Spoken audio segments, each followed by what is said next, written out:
Good morning, everybody, and welcome to Stream 2. I'm pleased to introduce Sharon Reynolds, the moderator of our first panel today. Hello, everyone, and welcome. I'm Sharon Reynolds, President and CEO of Devmar Products, Devmar Global Healthcare Solutions, and Devmar Manufacturing, and we're headquartered in Nashville, Tennessee. We develop products that keep people safe where we live, work, and play. And with that, I want to welcome you to this segment of Transcending the Challenges Facing Entrepreneurs. I'm honored to moderate this panel of highly successful women who support women entrepreneurs on so many levels. Ladies, welcome. Hi, Sharon, and thank you for leading us. Yeah, my pleasure. It's going to be fun. Absolutely, Pam, Stephanie, and Judith. What I'd like to do is start out by letting people know who you are. And Pam, I'll start with you. Pam Prince Easton is the president and CEO of Women's Business Enterprise National Council, as a role she's held since 2011. Ms. Easton is in her second term as a member of the National Women's Business Council, a nonpartisan federal advisory council who advises the President, Congress, and the U.S. Small Business Administration on economic issues of importance to women business owners. Additionally, she believes in the voice of women entrepreneurs and is a proud supporter of women impacting public policy. Pamela's dedication to women's business leadership is illustrated in her many professional and personal roles advancing women's excellence and opportunity. She serves on women's advisory committees, many corporations, as well as collaborates with other nonprofit organizations to advance women's roles in business through the WBC Women Business Collaborative. WeBank and Pam work to create parity for all diverse businesses through the National Business Inclusion Consortium. Welcome, Pam. That's a mouthful, but you are a rock star, so it was worth reading every word. Thank you for being here. Thank you, Sharon. Next, I'll introduce you to Stephanie Breedlove. Stephanie found her true calling as an entrepreneur over 25 years ago when it wasn't trendy or cool, and she has never looked back. She co-founded HomePay in 1993, the nation's largest household payroll and tax firm. Her startup grew to industry and national leadership over a 20-year journey, and she was acquired by Care.com in 2014. Stephanie's ability to combine scale and quality has made her a sought-after business expert and thought leader. Yet, she has learned that the greatest offering is simply as being an example to those on the entrepreneurial path behind her, helping entrepreneurs see it to be it. Stephanie is author of the best-selling book, All In: How Women Entrepreneurs Can Think Bigger, Build Sustainable Businesses, and Change the World. She is an active angel investor and mentor, and is engaged with organizations that share her passion for strengthening entrepreneurship. Thank you, Stephanie. I know we're going to get into some great conversations with you. Next, I want to introduce Judith Goldbrand. Judith is a senior vice president at Wells Fargo Bank, is a commercial banking lender in San Francisco, California. Judith has more than 25 years of experience in banking, including corporate finance, private banking, and business banking. Judith serves on the Commercial Banking D&I Council and co-chairs the Marketplace Outcomes Committee. She is a board member of the Women's Business Organization and the chair of the foundation of the Women's Presidents Organization. In addition, Judith serves on the board of directors of Equal Rights Advocates and is co-chair of the Development Committee. She is a board member of WBEC Pacific and is a mentor with 1 Million Women Mentors.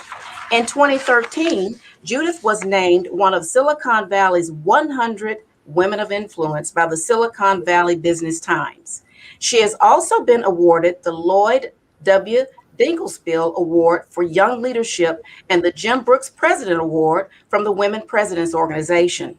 Most recently, Judith was awarded the Industry Leader Award by the Professional Business Women of California. Women, you are absolute rock stars. And I just want to say again, thank you for participating on this very, very important segment of Catalyzing the Future. And Pam, I think what I'd like to do is start with you, my dear. So, as the leader of WeBank, as we affectionately call the Women Business Enterprise National Council, how is WeBank addressing these increased challenges as women entrepreneurs? Well, thank you for asking, Sharon. That is what everyone needs to hear about right now. Now is the time to try to address every challenge we can get a hold of. And as we all know, access to capital has been one of the areas that year after year after year we say is so very important, but yet it hasn't gotten considerably better.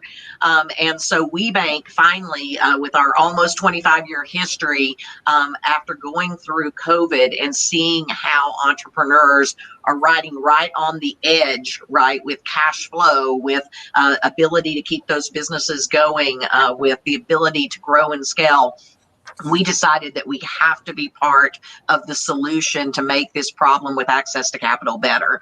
And so it is everything from ensuring there is education about how to grow your business, then how to access funds in order to do so, and then helping with the building out of the right types of models that will allow you to just exponentially thrive. And I will share, though Judith doesn't know I was going to say this today, our partnership with Wells Fargo on this financial center of excellence that we're doing has allowed us to, during 2020, put funds in the hands of women entrepreneurs who needed immediate access to capital, as well as the end part of what we do, which is building a model, a business model around how our women businesses can be successful. And so, Judith, I want to thank you for the great support that you do. And Stephanie, we are looking forward to using actually a lot of the information that you have put together in your book and to be able to inspire our women entrepreneurs. And so this focus on our financial center of excellence, where we're helping people learn, we're helping them get interconnected and to thrive as business owners. We're so excited about that. Oh, well, count me in, Pam. Great. I can't wait. Oh, thank you. So this is what collaboration is all about. So right now, we've just learned about this very, very exciting news that Pam just shared with us. Judith, would you like to add anything to those comments? Well, I think, Pam, you're thinking in exactly the right direction. And I'm so happy that Wells Fargo has been able to collaborate with WeBank. I know you and I have been collaborating for many years, yes, and I'm glad to see a formal partnership between us. And I think that the things that you highlighted are so critical around education, around really being able to learn how to articulate your business model and be in control of your financials. Right. For me, one of the critical things, and I think, Stephanie, this comes out for you as well, is you have to own this. If you're the business owner, you have to be able to articulate what's going on in your business. You need to know how many units you need to sell to break even. You need to know what your underlying cost structure is, because every decision we make as business owners is a financial decision or has a financial consequence. And I hear so many business women say, well, I got a guy, or I've got somebody who handles it. You know, that's fine, right? It's great to have a team of people who help you. But as the owner, you have to understand what the dynamics are, because you have to make those hard decisions. And it's organizations like WeBank that can provide a lot of those resources to help women understand and learn how to have those conversations that are so incredibly critical to their success. Stephanie, what do you think? I will echo one word that I've heard now about 6 times: education. And the second word would be resources. For the audience listening, as an entrepreneur who's traveled the journey, it is absolutely imperative that we spend our lives growing education in areas that not only are new for our business, but areas that are weaknesses for us personally as captain of the ship, as Judith just pointed out. And WeBank is offering that, as are many other resources out there. It's our job to take advantage of them. And we have resources today. I know we have a long way to go when it comes to financing, as Pam led in with this. But evolution is occurring. And I can say it from a personal journey, in launching a business 28 years ago, and the resources to then for women and the resources to today look very different. So know they're there and take advantage of them. I just want to jump in on exactly what you said, Stephanie, which is don't be afraid to use the resources, right? We need to ask questions. Nobody expects a business owner to know everything, right? It's an evolutionary journey. And so we need to leverage each other's experiences. We need to call on organizations, whether it's WeBank or Million Women Mentors or the WPO or whatever it is, to learn and to grow. But also mentoring for me is so critical, right? Find other people so that you can leverage their experience to add it to yours. And imagine how many lifetimes more of experience you'll get to help you make better decisions or maybe avoid some potholes early on as you're growing your business. Absolutely. And I'll say the power of collaboration and the power of not being afraid to ask for help. And that seems to be a lot of women's problem, I think, in entrepreneurship and in business. So we've got to open up more and ask for that critical help so that we can get to the next level, so that we can help each other. Excellent dialogue, ladies. So let me change it up just a little bit, Stephanie, and I'll ask you this question. So why is thinking big so vital for an entrepreneur? Okay, we're going from the granular, you need financial acumen to be your best and to compete and so on, to this broad thinking. Actually, Judith, Sharon, I think, is pulled this from one of the main tenets of the book that I wrote, All In, which is really to step into the role of a role model, to see it, to be it. And one of the things that I came up against in my 15 months of research and in my own journey is that we think big and we don't. So here's my quote that wraps up the comments that I will follow with. If you're not truly thinking big, you're thinking small. It's just that simple. And so let me back off the tough talk and give you a little bit of color and some advice along the way. So I think that women in particular as entrepreneurs struggle to see their businesses as entities that can be 5 times, 10 times, 20 times larger than they are, whether it's societal norms, whether it's lack of access to funding and resources previously, whether it's self-doubt. But I will say that if you do not consciously force yourself to engage in thinking and planning big, it cannot happen. And that is not to take the place of those logical, achievable goals that we all have to move our businesses forward and have regular progress on the path to success. I'm talking about the dreamer conversations. And a lot of women in particular feel guilty that that's unproductive. It's not useful. It's just for visionaries and savants, not people running real businesses. And that is not true. And I'll wrap up my thoughts here with just a story from my own life. My business was a volume-based business and it was national. So we were always trying to grow volume.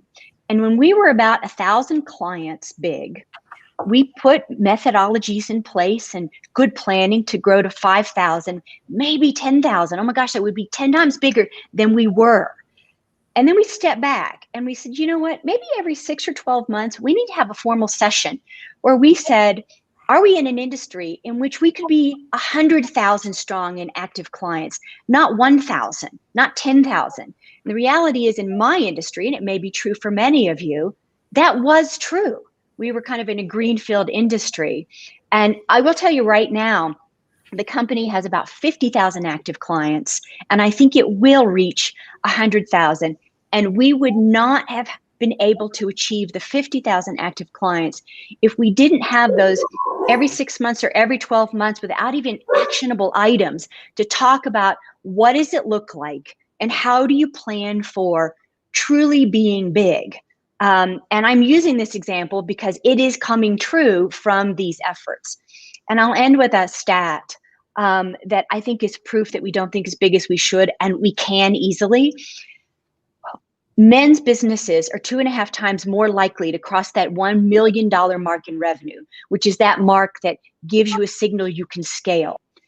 In a landscape of 30 million businesses, there are only 14,000 of us with businesses over 10 million. We need to change these stats. And I think that's why Sharon asked the question. Oh, absolutely, Stephanie. Wow, what a great example of thinking big from the onset. When you launch your business, think big. Think that you are going to, and plan in that direction, that you're going to be a multi-million to $1 billion plus enterprise. And so thank you for that. And thank you for being so fearless. I think you're just Can I jump in with a comment on that? Absolutely, Judith. I totally agree with Stephanie about thinking big. And I think one of the things that holds women back from thinking big is that they're afraid to use leverage, right? They're afraid to use other people's money in order to get to that big vision. And so many women come out and they're so proud that they've gotten where they are, but they've funded the company completely on their own.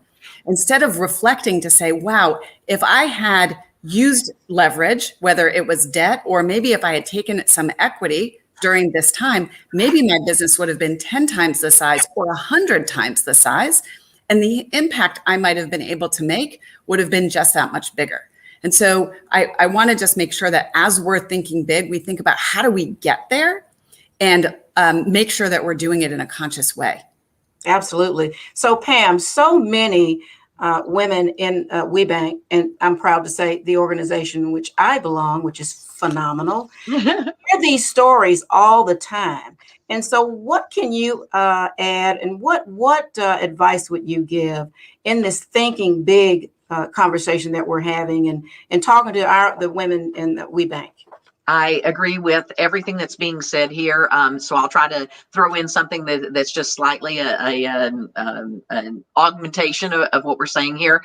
First of all, Sharon, thank you. She is one of the newest members of my board of directors. And so it is a tremendous honor to have her serving on the board as our board of directors. And I want to use you, Sharon, as an example of someone who has been thinking big.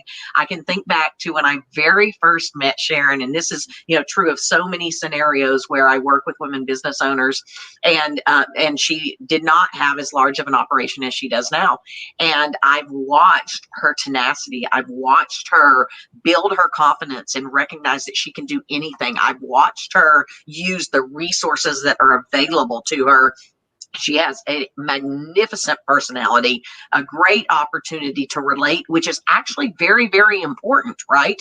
When you want to do business with people you like, and you want to have deep conversations with people you like. And I will say within our network of the people that I know, people love to work with Sharon. They love to discuss business with her. They love to ask about their business and what she sees about their business, and they're willing to share their information with her. And so I would add that being like you, Sharon, is an excellent role model as a WBE for so many of the people who would be listening, because you really do it the right way.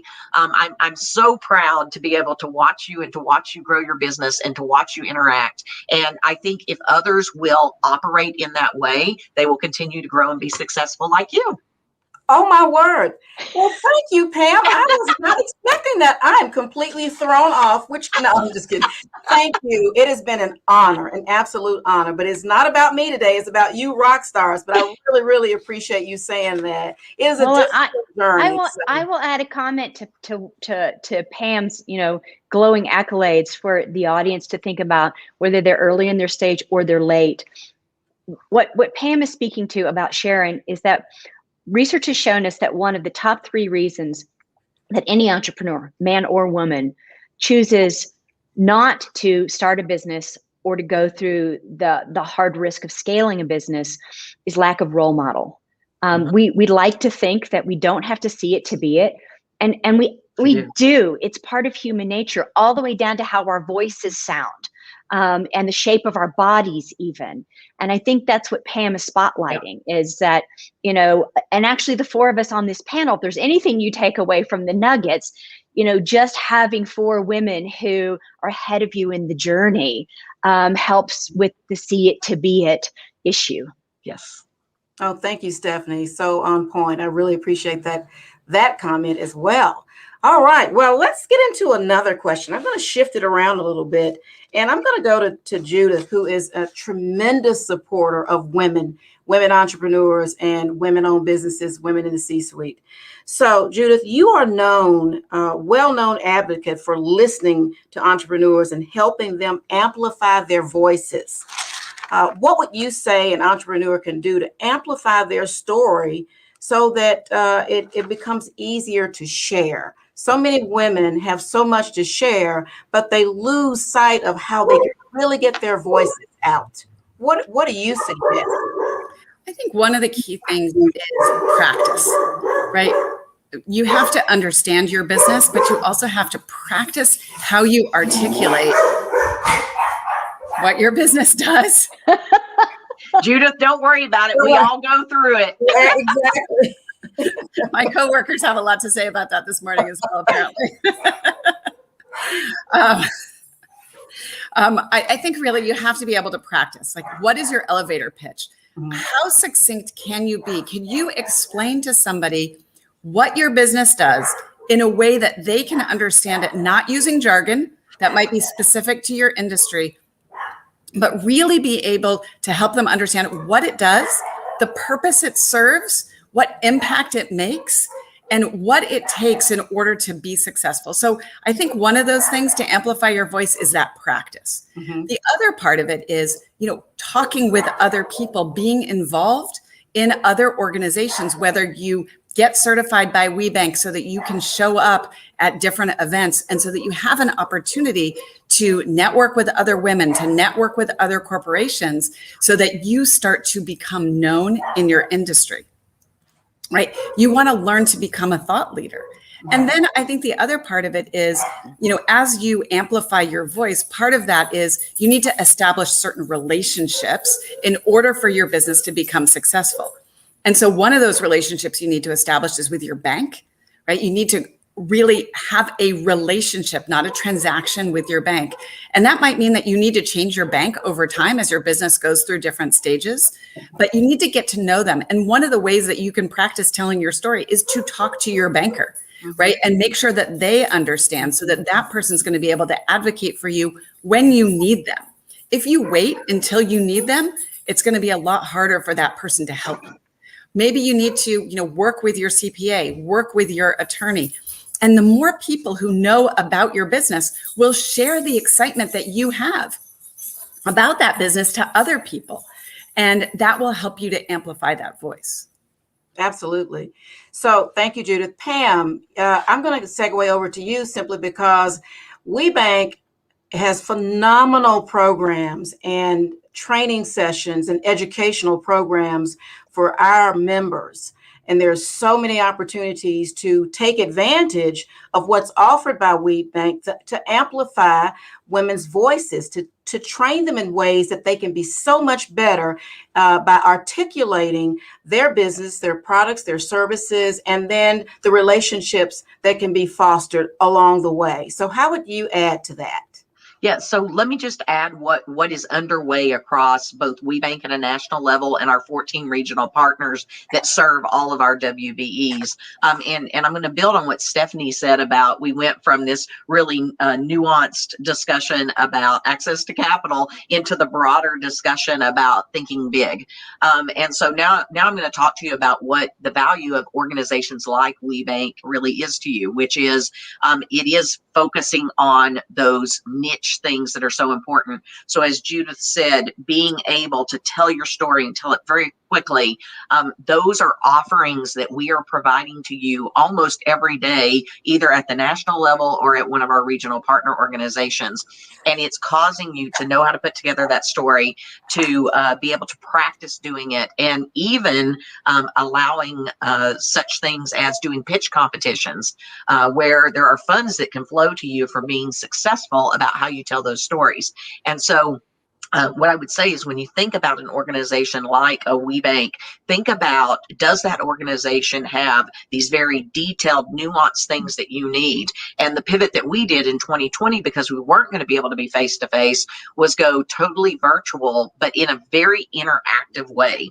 So we put together a program called We Thrive, and that was with IBM as our main sponsor, but also many of our very valued corporate members sponsoring so that women could come come free to this 9-week program where there was 2 hours, 1 day a week of actual instruction. And then there was a peer group session that happened at the end of each week. And for 9 weeks straight, 250 women participated in that way, either in a track that was about survival of your business, one that was about growing your business, or one that was about thriving in this COVID environment. And so we were able to take like peers together, take them through the specific curriculum that they needed based on where they were last year, and grow them to where they wanted to be coming out of this whole COVID season. And so looking at an organization's ability to provide that sort of thing to you is ultra critical. And the second part of that is you participating in it. So those 9 weeks, we did not have anybody who missed sessions. That is near impossible, even in a college education or in people coming to work for 90 days straight or something. So we were very fortunate that people took this so seriously that this was about either survival, growing, or keeping that business thriving. And so again, look for organizations that provide that very detailed offering to you, and then take advantage of it. You've heard everyone here amplify that. Take advantage of the resources that exist. Absolutely. Absolutely. So Stephanie, as we're talking about women entrepreneurs getting past COVID-19, some have thrived and survived and others have not. As a matter of fact, the largest segment of businesses that have shut down during COVID have been women-owned businesses, and in particular, African-American women-owned businesses. Right. So what do you see, Stephanie, as being the most impactful for women entrepreneurs coming out of this difficult COVID period? Wow, Sharon, that's a loaded question. And I'm going to go back to and just pull on the experience of being, an entrepreneur in tough times, because the reality is, and I think ladies and everyone listening, what COVID has served up to the entrepreneurial world and the world in general is a tough time in which we have to think, work, and feel almost differently than ever before. And what I was about to say is that I hope that this is a somewhat isolated incident and it's as tough as it's ever going to be for you. But one way to look at COVID that is absolutely valuable for the rest of your journey and may absolutely be difference making in the level of success you have going forward is this is an example of unforeseen, very difficult times. And it's going to happen more than once. So this is a strategic mindset. It is an execution mindset. It is a skill building time. It is a wisdom building time that when something like this happens and it may just be in your life next time, you draw from this. So I think number one, this is absolutely a building, learning, growing experience across the board that I hope you don't say, I just want to get this behind me and move on. Yes, we want to get this behind us. But I would even write down, what have you done differently? Why have you done differently? What in just the definition of a hard time changed the way you think, act, and be on a daily basis in your business and your personal life, because you will use those again. Now, specifically to answer your question, Sharon, on, what do I see coming out of this? I'm just going to give a little bit of tough talk.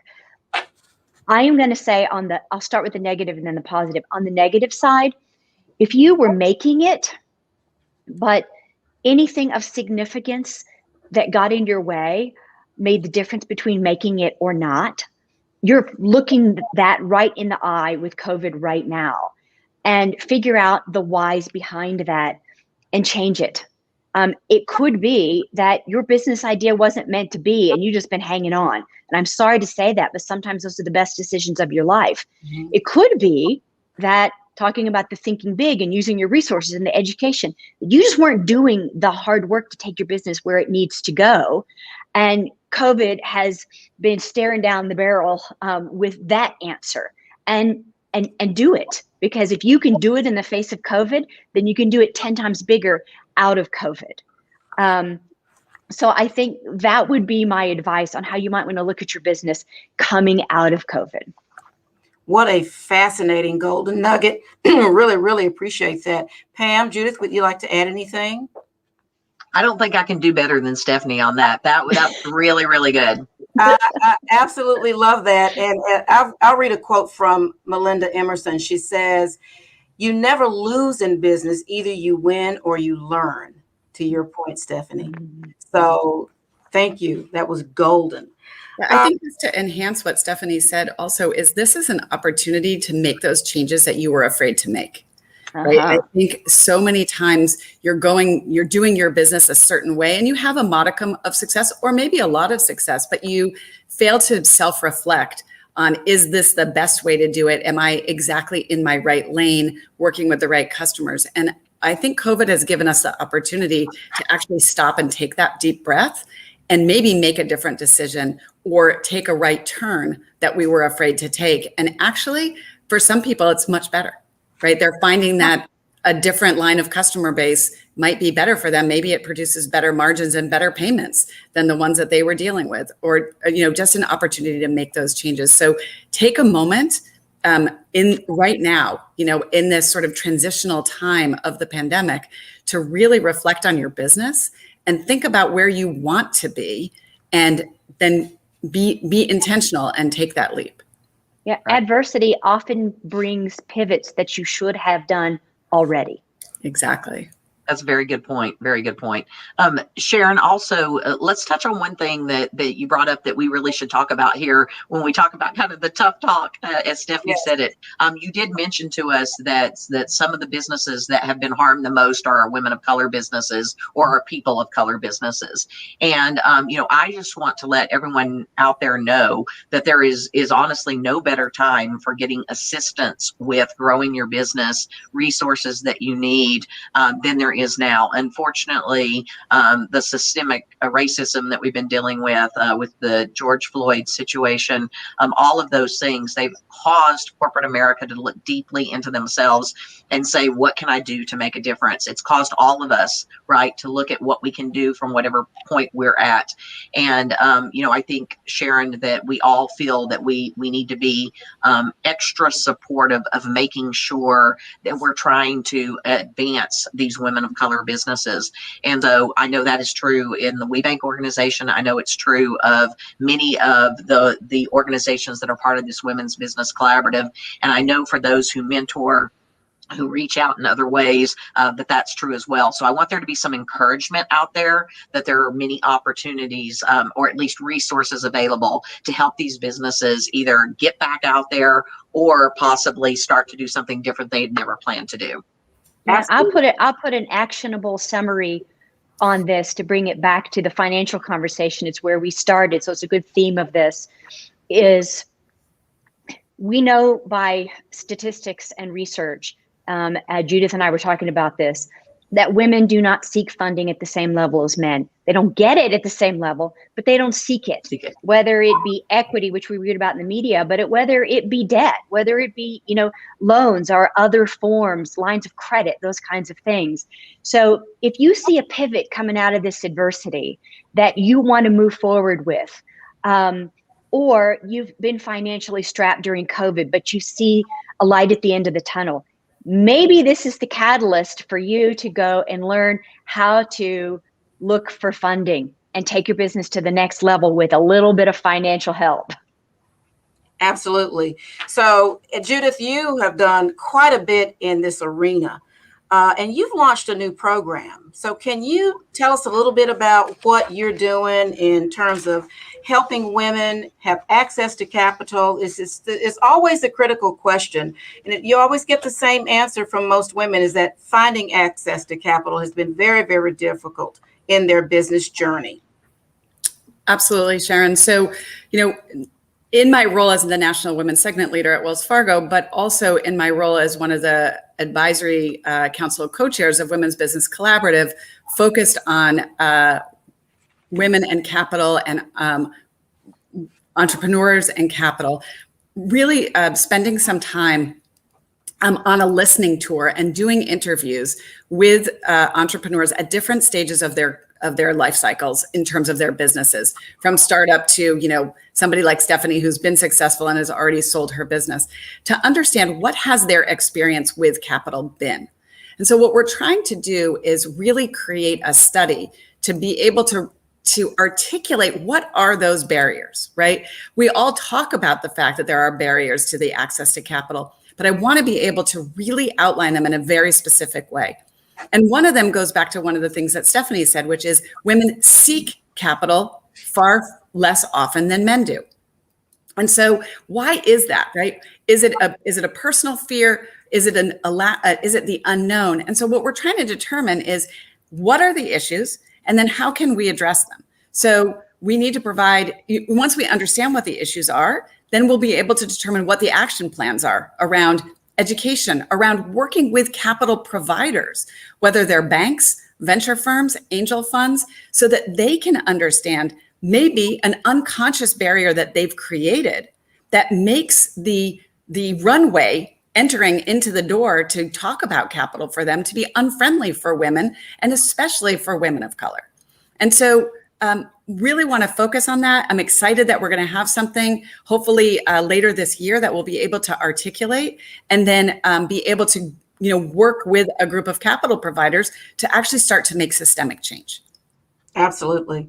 So you mentioned the word fear, and that's most often the issue that women face. So I love this quote by Arianna Huffington, and she says, fearlessness is not the absence of fear, it's the mastery of fear. It's about getting up one more time than we fall down. And Stephanie, as a long-term business owner who sold your business and I'm sure the dynamics that you went through along your journey, what would you say to that? About fear? Okay, I have a favorite quote, and mine is really old school because it's John Wayne. John Wayne said, courage, on the other side, is being scared to death and saddling up anyway. So that's just turning it on its ear the other way. Gosh, I could tell stories about this one for an hour. So I'll pull just one off the top of my head about fear. I will say this: if you're not afraid at the next big step, whether it's to leap from your job into entrepreneurship, whether it's to hire the next group of people that you don't really have the money for yet, whether it's to invest big capital in scaling, whether it's to try to stand in front of venture capitalists for the first time and pitch, if you're not afraid, there's something wrong with you. You should be very afraid at every juncture. But I will say this: look in the mirror and try to get self-aware and know that everyone who's doing what you're doing is not any better than you. They're also afraid. They're learning as they go. And don't let the fear prevent you from attempting the next step. You might fail, you might succeed, and it will be absolutely worth it no matter what. So that's really how I have traveled my journey. And my own personal quote around this is that just keep putting one foot in front of the other. And when you come to that roadblock, if you're standing in front of that roadblock, it's like, oh, shoot, I don't want to do this. I'm too afraid. It's too hard. It's too unknown. Will you regret it if you don't attempt to move to that roadblock? That's the question I ask myself. And if the answer is yes, then you must go. You must go through the fear. Sometimes the answer is no, and sometimes that's valuable. But most of the time, you will regret it. So that's what makes you set the fear aside. So there's my 2 cents on fear. Oh, wow. What I hear you saying, Stephanie, is really having this mindset of abundance instead of a mindset of scarcity, knowing that you have resources, right? That you have people to talk to, that you can move through that fear because you know there's something bigger because you're doing that think big thing on the other side that helps you get through the fear that can paralyze you in the moment. Okay. Yeah, and to me as an entrepreneur, fear usually, sometimes it comes with the societal norms and, the evolution of women in entrepreneurship, but most of the time it comes with risk. Mm-hmm. It comes with the thought of risk. And I will say to the audience, think about when you're really afraid and it's keeping you from taking a next step. Put a plan on paper, even if it's on the back of a napkin for that matter, that says, if I'm going to take this step, what do I do to mitigate risk? And when you think about mitigating risk and taking the step, the fear comes down. And all the things that you thought were stopping you from doing it, lack of funding, societal barriers, gender barriers, those sort of move into the background. Mm-hmm. Right. Wow, this is fantastic. So we'll have one more roundtable, and I think we're going to open it up for questions from the audience. Todd is letting us know that we're getting some. So, all right, ladies, mental health and wellness is so incredibly important. We're all working so hard.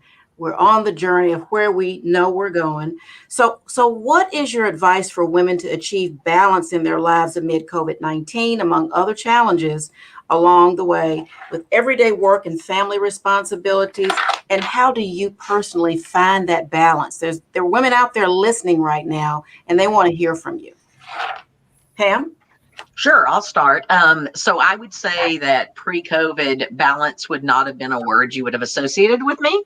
I think you would have associated me with thinking big about how to continue to grow WeBank and continuing to build collaborative partnerships and to extend the world of support for women business enterprises. But I actually have a wonderful family, and they have been terribly supportive of my career, but I probably was not spending the amount of time that I should with every situation, whether that was my kids or my grandkids or my husband or my parents. So COVID did give me the opportunity, simply because my role had me traveling so frequently. Because travel came to a screeching halt, it all of a sudden allowed me to have so much more time that I could fill with anything from creativity for work to building relationships in my own family and friends situation, to being more present for the people that I was actually with. And in doing those things, just from a mental perspective, getting a little bit more sleep instead of sleeping upright in a plane seat, all of those things really take a toll on your body. And you know that, right? You can tell people every day about that. But until you force yourself to stop it, it's almost like detoxing, right? And so I think that COVID actually brought that balance to me. I will also say that in addition to just that wellness aspect, from a health perspective, it actually gave me time to go to the dentist, gave me time to go to the doctor, gave me time to, do a workout, different things like that. And I think everybody needs that in their life. And additionally, my biggest thing is drink water. One of the best things you can do, even if you think you don't have time for anything else, is drinking water. And in doing that, it will help you so much. So I would just say the importance of that will doing all of the things that we just talked about relative to mental health and to wellness and well-being, that will not only help you to be a better leader of others, to be a better friend or, a child or parent or whatever, but it will also make you more successful in growing your business. Thank you, Pam. All right, so I've been told we have about 5 minutes. So Stephanie, share your nugget, and Judith, and we'll wrap up. All right, I will make this quick. I actually have 2 actionable items I want to share around the idea of balance. I call integration. As an entrepreneur, COVID has made things only a little bit harder. It is the nature of entrepreneurship, because although you are working tremendously hard, probably harder than you did in a corporate career, you're the captain of the ship and you have flexibility. And it is easy to let yourself get out of whack in your integration as an entrepreneur, period, even without COVID. So I will give you 2 to-dos that I have tried to live by. Number 1, control the pulls and the craziness of lack of balance, if you will, by prioritizing where you're going to spend your time in your life overall. You can't have 12 things that are your top priorities. You can't say yes to everything. Life is long. There's time to do everything you want to do in this life later. Pick what you're going to focus on today, 2, 3, 4 things, and live those. And underneath that, the second actionable item, which is one that I still try to live every single day and very much applies to COVID, is your home life and your business life will not get the best of you if you allow them to constantly be intertwined at every moment. Find what works for you in terms of separation and boundaries between work life and home life. It's different for all of us. And set expectations and live it. And in those spaces where you're only home and you're only business, they get the best of you. Mm-hmm. And so they get to be better and you get to be better. Oh, thank you, Stephanie. Extraordinary. Judith, quickly. I'm going to agree with Stephanie and Pamela. First of all, I don't think balance is really the right word. I think it is about integration. It is about blending, right? Because there's never really a balance. And I think if COVID has taught me anything, it's about making space for ourselves, right?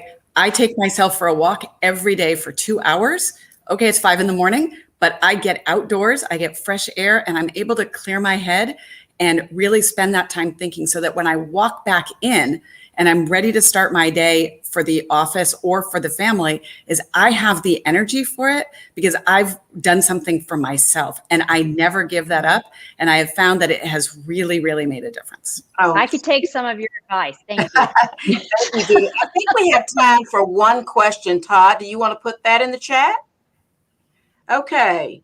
I was so hoping that you would pick Kristen's question. I'm sorry. I'm getting a little emotional here. Okay. I was thinking about starting a business, walking away from my job and taking on debt and risking my family's financial future seems hardly worth the risk. How do you evaluate the visibility of your idea? And we just have a few seconds probably, but anybody chime in? Stephanie? I'm just going to say quickly, think about being comfortable with being financially uncomfortable. And if you think you can be in that space, it might be for you. The second thing I will say is test. Everybody says entrepreneurs should just leap. Test. Don't quit your job. Build a little something and test it. You'll learn from it. If it doesn't work, it won't derail your life. If it does work, you will feel a lot better about dumping that good paying job and taking the leap. Oh my gosh, ladies, you're all my sheroes. This has been an extraordinary discussion, and I could not have done it without you, obviously. Thank you for your words of wisdom, your nuggets. It's an honor to know all of you, and I think that this has been a fantastic session. You all are rock stars. So this has been phenomenal. Thank you, ladies. Thank you. Thank you, everyone. Thank you, Sharon. Thank you so much. Todd?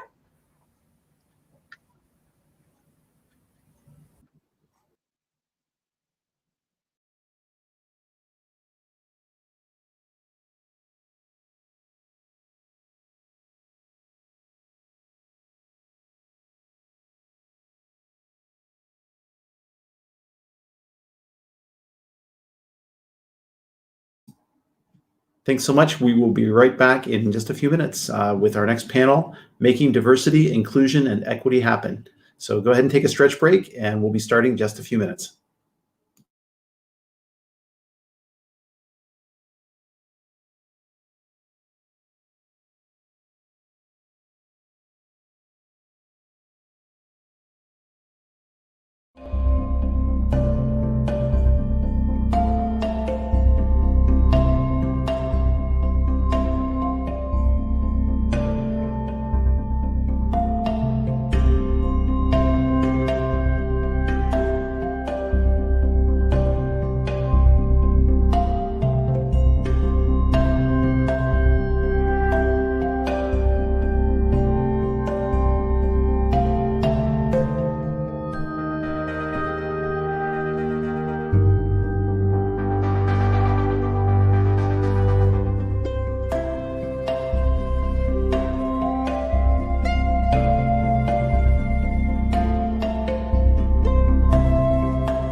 And welcome back, everybody. You are on stream number 2, and our next session is going to be Making Diversity, Inclusion, and Equity Happen. And please welcome our moderator, Andy Kramer, the partner and founding chair and the Gender Diversity Committee leader. Welcome, Andy. Thank you very much, Todd, and welcome everybody. I'm very glad to be here today. I've got a star-studded panel, and so I won't spend too much time setting the stage. I have been speaking and writing about diversity and inclusion issues for over 30 years. And I'm the author of 2 books, Breaking Through Bias and It's Not You, It's the Workplace. But we're not going to be focusing on the problems so much as ways to solve these problems today. And so we've seen some changes in the past 30 years, but not really very many. And so what's wrong? What can we do better? And what is working is what we're going to talk about with my impressive panel. I'd like to first introduce Dr. Rohina Anand, and she's CEO at Rohina Anand LLC. She's a recognized and important thought leader in diversity and inclusion. She was the Senior Vice President and Global Chief Diversity Officer at Sodexo. And under her leadership, Sodexo received many, many accolades for their diversity efforts. She's also got a book that's coming out. The title is Leading Global Diversity, Equity, and Inclusion, and it's available for pre-order on Amazon. One thing I can tell you is that the more pre-orders she gets, the more attention Amazon will pay to her book. And so I'd urge everyone to pre-order the book. She's also on the board of Charter Communications, External DEI Advisory Board, as well as many other boards. Rohina, welcome. Thank you. And next, I'd like to introduce Roldy Levy. And Roldy is the managing Vice President of Diversity, Inclusion, and Belonging. So that is a new title, DIB, and at Capital One. And he has more than 20 years of experience to the role. He sets the strategic direction for the DIB directions for not just the company, but its 50,000 associates. He's an advocate for LGBTQ equality, and he serves on the board of directors of Out and Equal Workplace Advocates. Welcome, Rolby. Thank you. And now we have Jerry Mason Hall. Jerry heads up NetApp's diversity, inclusion, and belonging efforts, and she's its first VP of Global Diversity. And her current thought leadership position that she's now taken to NetApp's really builds on her experience as a lawyer in employment law and her extensive experience in human capital management. She sits on the UNCF board, serves on the audit and HR committees, and consults with pro bono organizations to address the needs of the underserved. And so it turns out that I'm the new kid on the block here because Jerry, Rolby, and Rohina have all worked together in the past. So welcome, Jerry.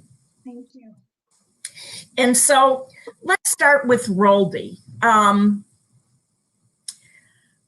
The terms of diversity, inclusion, and belonging, which is part of your title now, let's unpack those important words if we could. How would you suggest ways that we could achieve diversity, inclusion, and belonging? Yeah, well, so first, good afternoon, and it's great to be here with my colleagues and friends, Rohini and Jerry, and good to see you all. So, and I also first want to acknowledge that we are in the second week of Asian American and Pacific Islander Heritage Month. And so I feel it's important to just pause and acknowledge the richness of this incredibly diverse community, and to also signal my support to all those of you who continue to face the abhorrent acts of racist, anti-Asian hate and violence that we've seen across this country. And lastly, to all those of you in India, those of you who are here, who have friends, colleagues, or families there, who are in the grips of a health crisis that has taken far too many lives.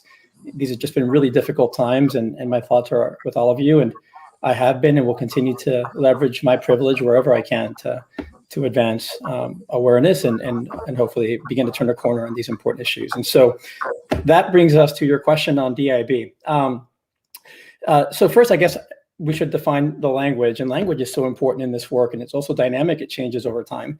When I first started doing this work 20 years ago, it was very much D&I. And then you started to see some shift to I&D, or inclusion and diversity. And what we've seen lately is the further evolution of the space, the introduction of DEI, and DIB as another. The definition for me, diversity is just a fact. It's representation. It is who we are. It is our identity. Inclusion is a choice, and it's a choice often made by the person including versus by the person being included. So it already begins from a place of those with power and privilege generally create the context for inclusion. So, but it is a choice. But we were looking for, like, what is the North Star? What is the North Star of all of this work, of diversity, of equity, of inclusion? Because they are all important. And for us, that was belonging. Belonging is the culmination of all those things. You can have representation, you can have equitable systems, you can have leaders who are inclusive in their actions, and still not feel as though you belong, because we're not necessarily measuring the right things. And so the idea behind belonging is taking a sort of that customer back approach to all of this work, is getting to a space where all of us feel that the outcome of all of that investment is indeed creating a space where we feel seen, heard, valued, and where we can achieve our ambitions. And so if diversity is a fact and inclusion is sort of intent, then belonging would be the impact of that intent. And that's sort of how we've defined it. And I know as we go through the conversation today, Andy, we're going to be discussing some techniques for how we drive that. But hopefully that was a helpful start. That was terrific. I would like you to spend just another second, though, on inclusion, because you said something which is really very important. Inclusion requires the person who has the power to participate in the process.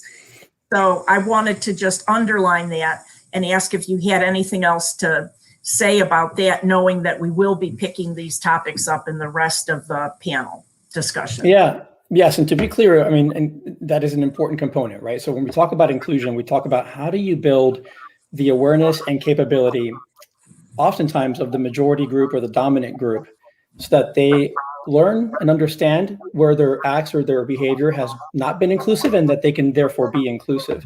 But it is generally, that is generally the space that is measured, not so much sort of the impact on the other side. And so, for instance, I as a leader might include you in a meeting. I might invite you to attend my meeting with me, and you're there at that table, and we can go around the room and everyone's voice is solicited. Yours wasn't. And the one time perhaps where you bring your voice into the discussion, we sort of glance over it, and maybe a couple minutes later, someone else shares the same thing that you said and they receive credit for it. In that scenario, I can tick off a box and say, yeah, I was inclusive. Like, I included you in the meeting. And you can even say I was included in the meeting, but you walked away from that meeting likely feeling as though you may not have necessarily belonged there. And so that's the thing that we're trying to measure. I think that's terrific. And I think that that's an important sort of standard that we're going to be talking about, not just today, but going forward. And so, Jerry, two more important words that I thought maybe you would unpack for us. The concepts of equality and equity. Yeah. So first of all, Andy, thank you for bringing the band back together again. Years of experience here and learning with Rohini, Roldi, and I. And I first want to just kind of step back a little bit. As Roldi said, this has been an evolution, this focus on diversity, inclusion, and belonging. And when Rohini and I started, it was just the D. it was chief diversity officers. And so these titles are, in fact, a reflection of the evolution of this work. And in that same evolution, there has been this period of emphasis on the E, the equity. And so, as you talk about that, there was this movement from equality to understanding equity. And this equality was the focus on sameness. So the assumption that, okay, everybody needs to be treated the same. And there's a great visual, Rohini, I know, will recall, and I wish maybe I can pull it up and put it in the chat, perhaps, a link. But there's a great visual where you see children trying to look over a fence. I have it right here.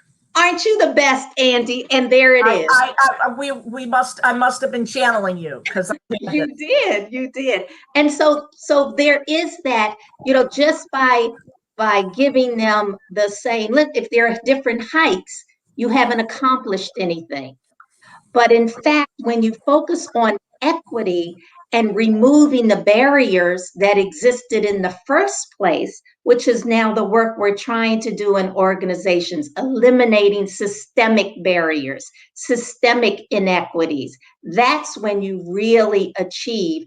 And as Roldy suggested, focusing on the needs of the individual, focusing on the others, not the ones with the privilege, but focusing on what they really need, not what you presume they needed. So not adding that rock, but let's just get the fence out of the way and then everybody can see. So that's the visual. That will help us remember the difference between equality and equity and putting the needs of the individual first. And Andy, I think you have to go on mute while we're talking. Okay. Does Roldy or Rohidi have anything they want to add to that? If not, we'll move on. That's fine. You can move on in. Okay, fine. So Roldy already made the point that we are part of an important time in history.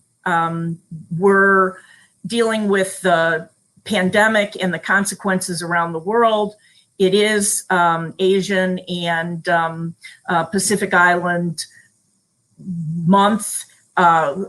Black Lives Matter has become an issue, an important topic. And so we're looking at an important time. And Rohini, what changes have you seen and hope to see in the DEI efforts in the US and globally, given the US racial justice movement? And I assume you'll need to set the stage a little before diving right into the question. So first of all, it's wonderful to be with Jerry and Roldy. It's homecoming here. We've done some really excellent work together. So I'm just honored to be on this panel. And Roldy, thank you for calling out the hate crimes against Asian Americans, as well as the situation in India. I do have family in India, and it is a very, very dire situation. And I know we all have friends there as well. So, just sending some positive energy to all of you. So, going back to your question, Andy, I think that, the horrific deaths of African Americans, the murder of George Floyd, all of these things have been a real awakening. Now, Black Lives Matter obviously goes back a long time. It's not new. But what's happened is that with the impact of social media, you now have individuals who were sitting on the sidelines up until this point are now feeling woke. It's in their face. This was something that, has been happening for decades to Black people in our country and around the world. But I think it's now sort of given this heightened sense of urgency. So as a result, companies have given a lot of money to social justice, racial equity causes. I think the figure is like $66 billion the last I checked that they gave. Now, And chief diversity officers have been appointed. People to head up diversity have been appointed. There's been this flurry of jobs. Glassdoor actually reports an increase of between 40 and 110% in the number of appointments and jobs. Many of them we know are figureheads. They don't have budgets. They don't have influence. They don't have the right positioning. And I think this is a good start, but the danger is thinking that this is adequate, that this is enough, that giving money, it's the easiest thing to do and we're one and done here. And I think that's the sort of performative piece of it. I think we need accountability. And I think what needs to happen is a disruption of the status quo that needs to be normalized in our dialogue and our conversations. You know, I think that this is not just about when something happens and is headline news, we have this flurry of activity. And the hard part is for leaders to change the rules that have privileged their success over others. And this really takes a lot of intentionality. It takes accountability. It takes going from, performative to really sort of positive, productive, sustainable progress. And I think when we can go from sort of this reactive actions to more sustainable progress, even when it's not breaking news, is when we can have an impact. And I think part of your question was not just in the US, but also global, right? So when these images went viral, there were reactions all over the world. If you look at Australia, the Aboriginal population, the Afro-Brazilian population in Brazil, in France, it was a reminder of the 2016, I think it was 2016 death of Adama Traore, who was a Frenchman, a Malian Frenchman who was 24 years old. And there's a singer, a Senegalese singer who had this beautiful song, and she basically says that it's not just about African Americans, it's about Black people everywhere. It's about people that are going through oppression everywhere in the world. So there has been this sort of global awakening, but I do think that needs to be translated into action. And I think the issue globally is that race, while it's very, very universal, it's also extremely local. So I think we need to really understand how race gets expressed in different parts of the world, how it's perceived, how it's experienced, if we're going to address it. And I think we can address it, as change agents from around the world by sharing and understanding the context as well. So let me just stop there. But thanks for making a plug for my book, because I do cover a lot of this, issues of race around the world, because it's extremely, extremely complex. Well, you've said so many important things, but two things that I'd like to sort of underline is the concept about how do we deal with bias? We're not going to be able to say to people, don't be biased, and somehow that's going to solve the problem. Throwing money at it in and of itself is not going to solve the problem. We have to find ways to have policies and procedures that will interrupt the bias. And so I think that your point about interrupting bias, as well as the need for it to be looked at locally, it's a global problem, but we also have to solve it on a local basis, are really two very important takeaways. And so, Jerry, would you have anything to add to that? Yeah, absolutely. We think globally and act locally. So these issues are pervasive, as Rohini said, not new, historical, in many places, but the nuances are different around the world. And so here at NetApp, for example, we have a huge global footprint, much like we did in our previous roles, and absolutely different issues in India versus Japan versus here in the US. But one of the things that we do recognize is that what happens in these United States affects the entire world.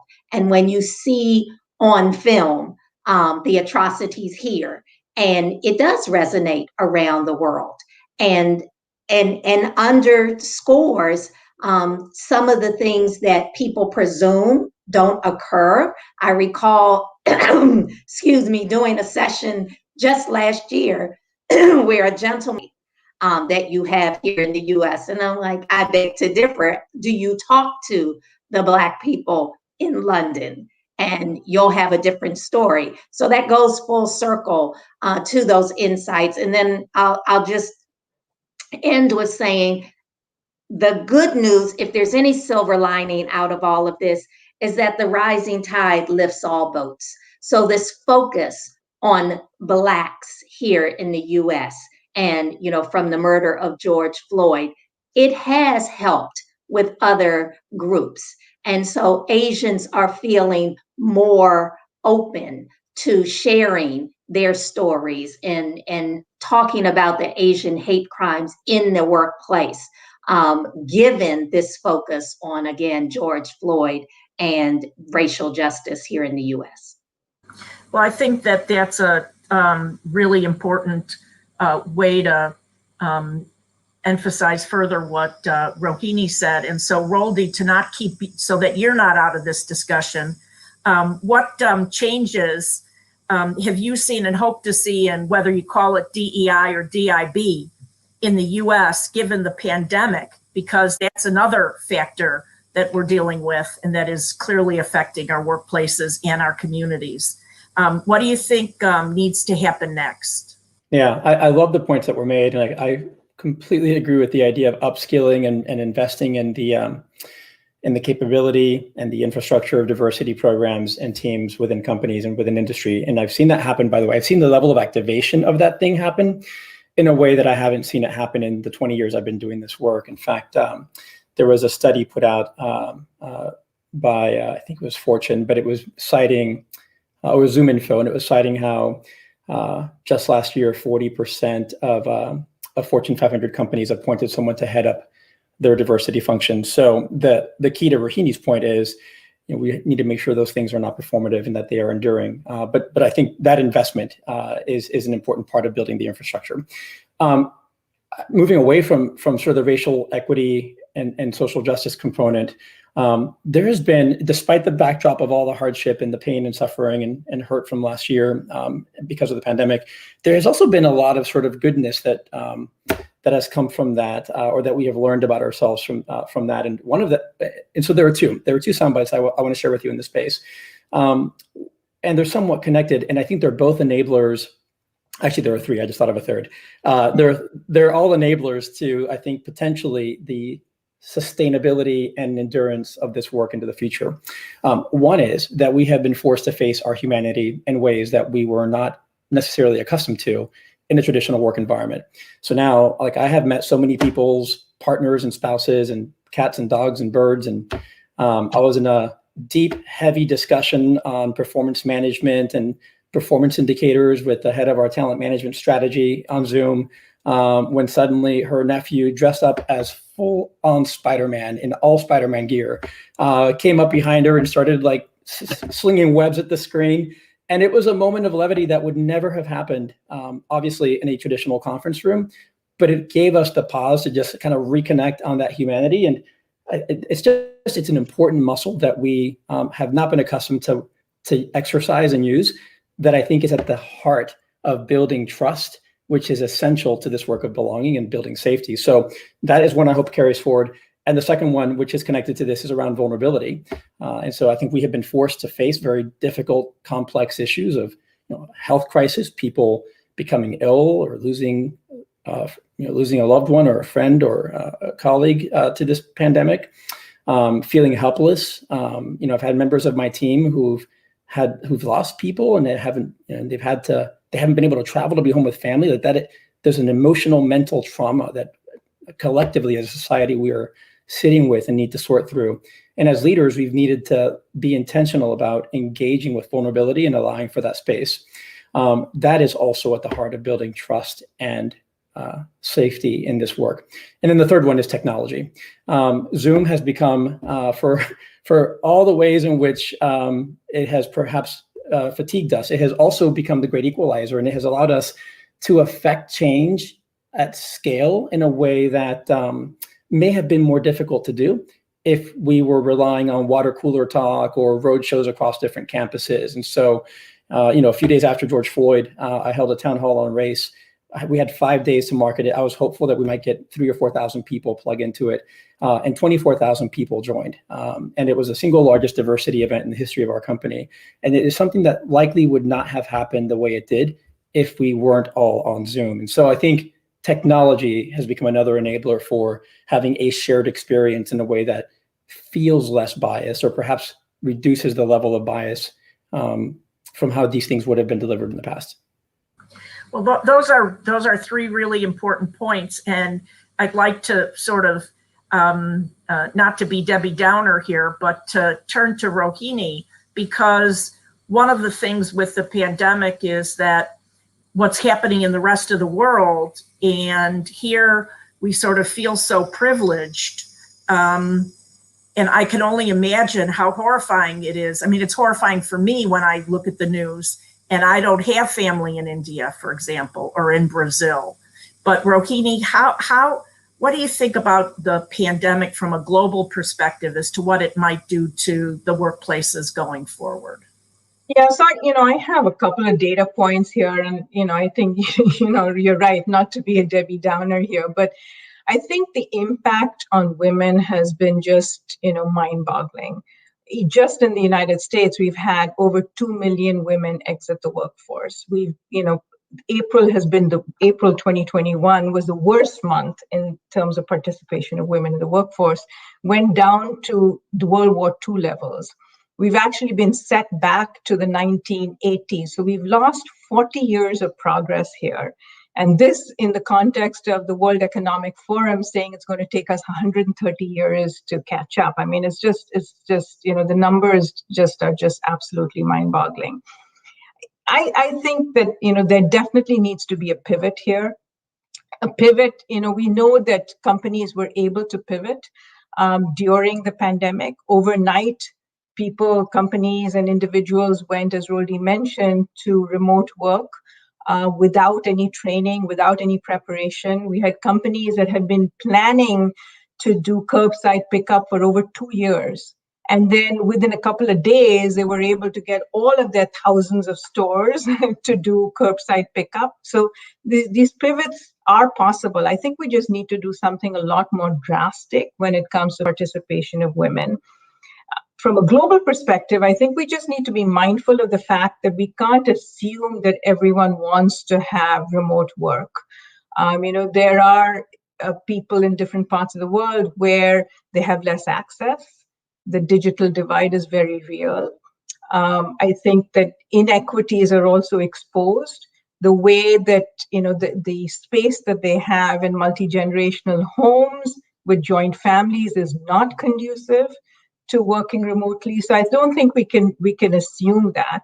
And I do think that, there needs to be sort of private-public partnerships in the solutions. I think that, organizations need to provide sort of hybrid opportunities for individuals, but do that very mindfully, very intentionally, because, the last thing you want is for hybrid workplace to kind of disadvantage those that have already been disadvantaged. So you just have to be careful about the unintentional impacts of something like that. But I think that to pull out of this pandemic, we just need private-public partnerships around affordable childcare, around pay equity, around paid family leave.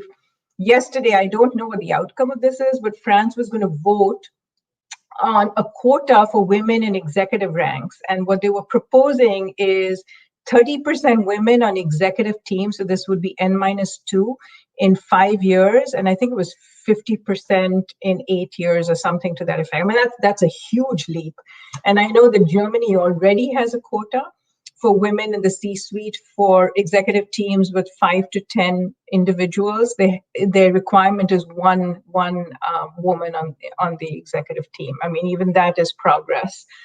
So, I think that the pandemic provides us an opportunity to unfreeze what we've been doing. We know it can be done. We know we've done that with remote work. So I think this, we just need to look at the way things are being done and do something pretty drastic to turn things around, because otherwise we're on this downward spiral, particularly around the participation of women globally. Domestic violence against women has increased. as women are now being sort of confined with their perpetrators in confined spaces. So I think there are a lot of positives, obviously, and I think the flexibility is a huge positive, but I think we have to be mindful of the unintended impacts of this flexibility in the pandemic as well, and really provide those interventions to ensure that we're not disadvantaging some populations. I think those are all really important points, and to try to put a positive spin on something that's not that isn't very positive. Roldy's comments and Rohini's comments about flexibility and working from home. One of the positive things about working from home is that I now know more of my neighbors, primarily because when I take the car out of the garage, rarely, at least one or two of the garage doors across the alley are open because people are in their garages trying to do their Zoom meetings or trying to do their work because they don't have a way of finding a quiet place in their home. Well, that's a very sort of difficult problem to have when you don't have a garage and you don't have multiple places to go. And so we have to keep in mind the problems that women do face in these situations. If I could switch gears here to try to ask Jerry to start about perhaps maybe what would you say would make a successful DEI or DIB effort in an organization based on your experience and your research so far, to start with you. Yeah, so one of the things is going back to your earlier question about equality and equity. So let's not presume that one size fits all in the work that we do. Let's not presume that the equality, the sameness, will resolve the issues we want to tackle. And then the other thing, a couple of points I'd make is ensure that you're using data. So making sure that our strategies are data-driven. Understand your own organization. We absolutely leverage research, and I already pre-ordered Rohini's book, so it'll be the Bible for many in my organization, but great guidance there. So we leverage the reports, and those types of things, but know your own data as well and do that comparison. So that will inform your strategy. And then the second piece, it's getting those real insights. So there's the data from the numbers in terms of representation, but the insights. So we use pulse surveys and the like to get the insights from the people who are being affected. And then thirdly, intentionality. And so these things don't happen by happenstance. And so you can't just say, I'm going to put in this program and then everything will be fine. There is the intentional follow through. There is the intentional inclusive leadership. There is the intentional reactions to what does the data tell us, and how are we measuring and holding ourselves accountable and pivoting when appropriate. So all of these things are very intentional. They don't happen just because we wish it. And so that infrastructure is important. And so that's why we have roles like mine and Roldy's and Rohini's previously, because you need a leader in the organization that's going to be that partner to the CEO who will keep their eye on the prize and influence the organization and hold ourselves accountable collectively. So that's the foundation of, I think, that will help us continue to grow. Well, I think that's terrific. And I'd like to ask Roldy if he would comment. I'm not going to ask Rohini because I'm telling everybody to buy her book. But I do have something to add to that. Right, and you could add something as well. But Roldy, why don't you build from here, and then we will let Rohini add to that, even though everybody has to buy her book. Yeah, I also have pre-ordered her book, and by the way, everything I know I've learned from Rohini, so she's a great source in all this stuff. I think Jerry summed it up. We frame our strategy around these 4 A's, maybe even a 5th A, but we talk about it in terms of awareness, action, accountability, analytics, and this 5th one being about advocacy, which is more about social advocacy and the increased responsibility companies have to have a voice on important social issues, as we've seen in the past couple of years. So, but I'll yield the rest of my time to Dr. Anand. Thank you, Dr. Roldi. So, I mean, I would just say there, there are a couple of things. I think there's sort of 5 principles that I would talk about. One is make it local. And I think it's whether it's local to your business, to your industry, to the geographic region, whatever that is. Because, as I mentioned, race is very universal, but it's also very local. The second I would say is leaders change to lead change. And this is about disrupting leaders' worldviews to lead with passion and with purpose. So moving from that transactional, performative to really being sort of sustainable and leading with passion and purpose. The third I call going deep, wide, and inside out. So ensuring that you have some governance structures to really scale wide, champions within the organization to go deep, and inside out in terms of addressing the internal and external ecosystems. And it's good for business too, which, we know the change efforts fail because there often isn't a good rationale for the change. So whatever that rationale is, whether it's social justice or legal or business, whatever it is, but make that rationale, because we know that this is, the DEI is good for business too. And lastly, know what matters and count it. So ensure that you have the right data and the metrics and data points, as well as hold your teams accountable. So I would say those 5 principles are sort of core to advancing this work, whether in the US or globally. I think that, Roldi, it was a good thing to cede your time to Rohini because she had some really important things to say. But so now we've talked about women as if women are just women as a one bucket. But in reality, there's an intersection of race and gender. And so what I'd like to ask Jerry, Rohini, and obviously Roldi, if you'd have anything that you'd like to add to it, about what can we say about the impact of the racial justice movement or the pandemic or both of them on women of color? So in the US, the racial justice movement is being led by women. Much of the activism that we saw from starting last summer was led by women. The whole tide of the US political scene was greatly impacted by a Black woman, Stacey Abrams. So, the women of color have always put the work in here, and now they're becoming more visible. The flip side of that are the inequities and the disparities that have really been highlighted and uncovered globally through the pandemic. And especially, Rohini has already touched on the disparities and the impacts on women around the world. And so, being very sensitive and mindful to that through this pandemic, and how do we come out on the other side?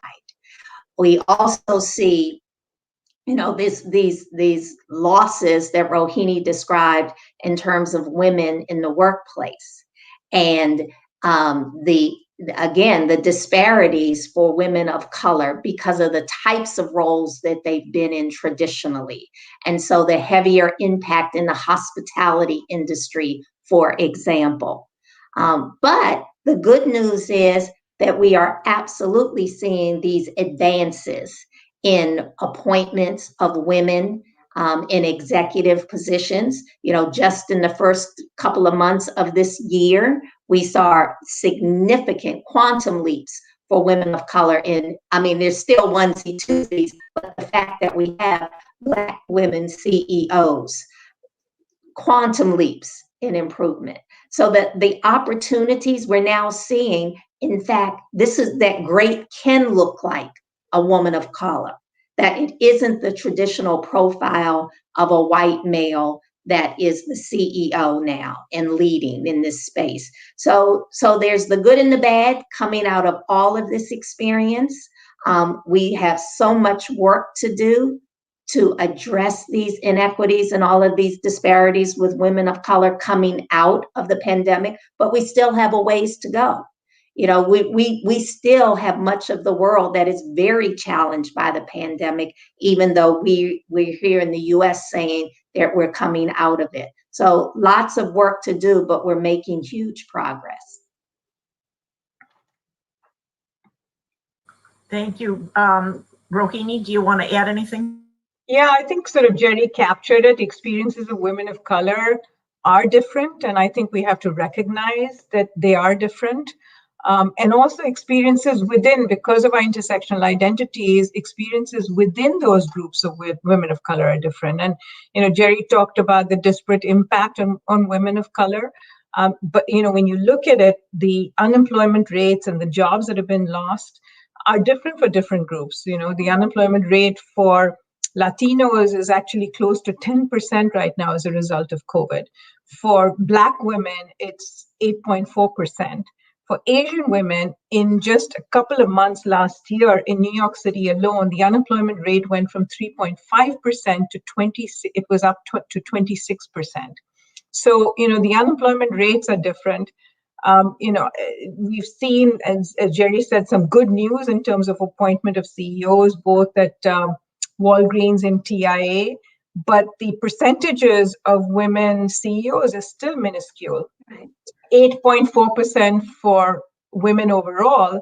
Of that, less than 1% for women of color. So we do have a long ways to go. And I think that we need to, you know, going back to the data point, we need to parse our data by, you know, not only by gender, but within that for different groups of women of color.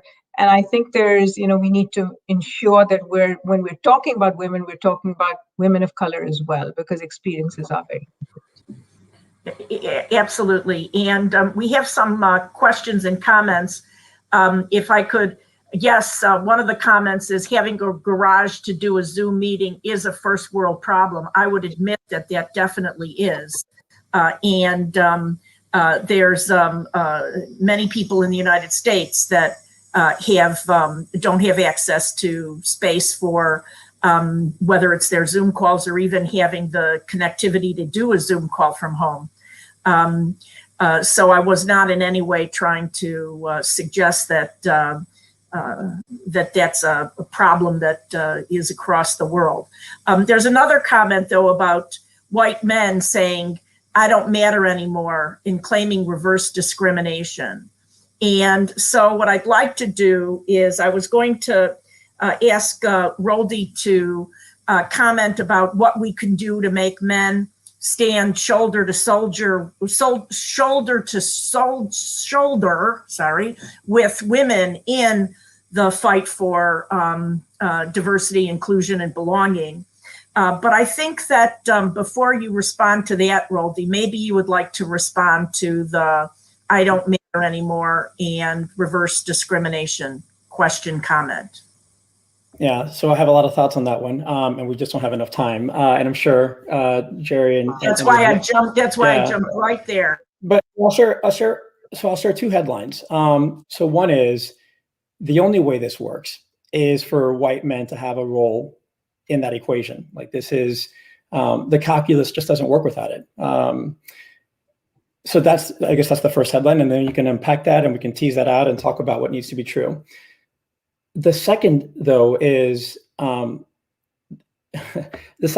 is where I think a lot of the conversation and the healthy debate, healthy, respectful debate might occur, is explore that feeling, right? Like, where is that coming from? It's the leap to reverse discrimination has all sorts of judgments baked into that, and so we can begin to have discussions about how that feeling is perhaps the thing that those who do not identify as white men have been feeling for quite some time. And so what is our role as white men to not only address that feeling for ourselves, but if we know that we don't like to be sitting in that space, how is it that we can help lift others from that space also? And so, so there are, well, let me just pause there because I can go down a whole rabbit hole of sort of different factors and techniques. But I think those are the things that I would share is people sit in that space and have been sitting in that space for a very long time on any number of identities. And by the way, white men themselves, over nearly 50% of white men in the US cover or conceal or code switch on some dimension of their identity. So even cisgender straight white men have a dimension of difference or diversity that they consciously work to conceal from their employer or their friends or their family even. And so because of that, there is work that we have to do across the spectrum of identity. So that is why it's important to include them as part of the calculus. Is this just doesn't work without everyone being all in. I just want to jump on that, Andy, and echo, excuse me, Roldy's point that there is a tendency in these conversations around diversity to lump white men together. And that has been pervasive.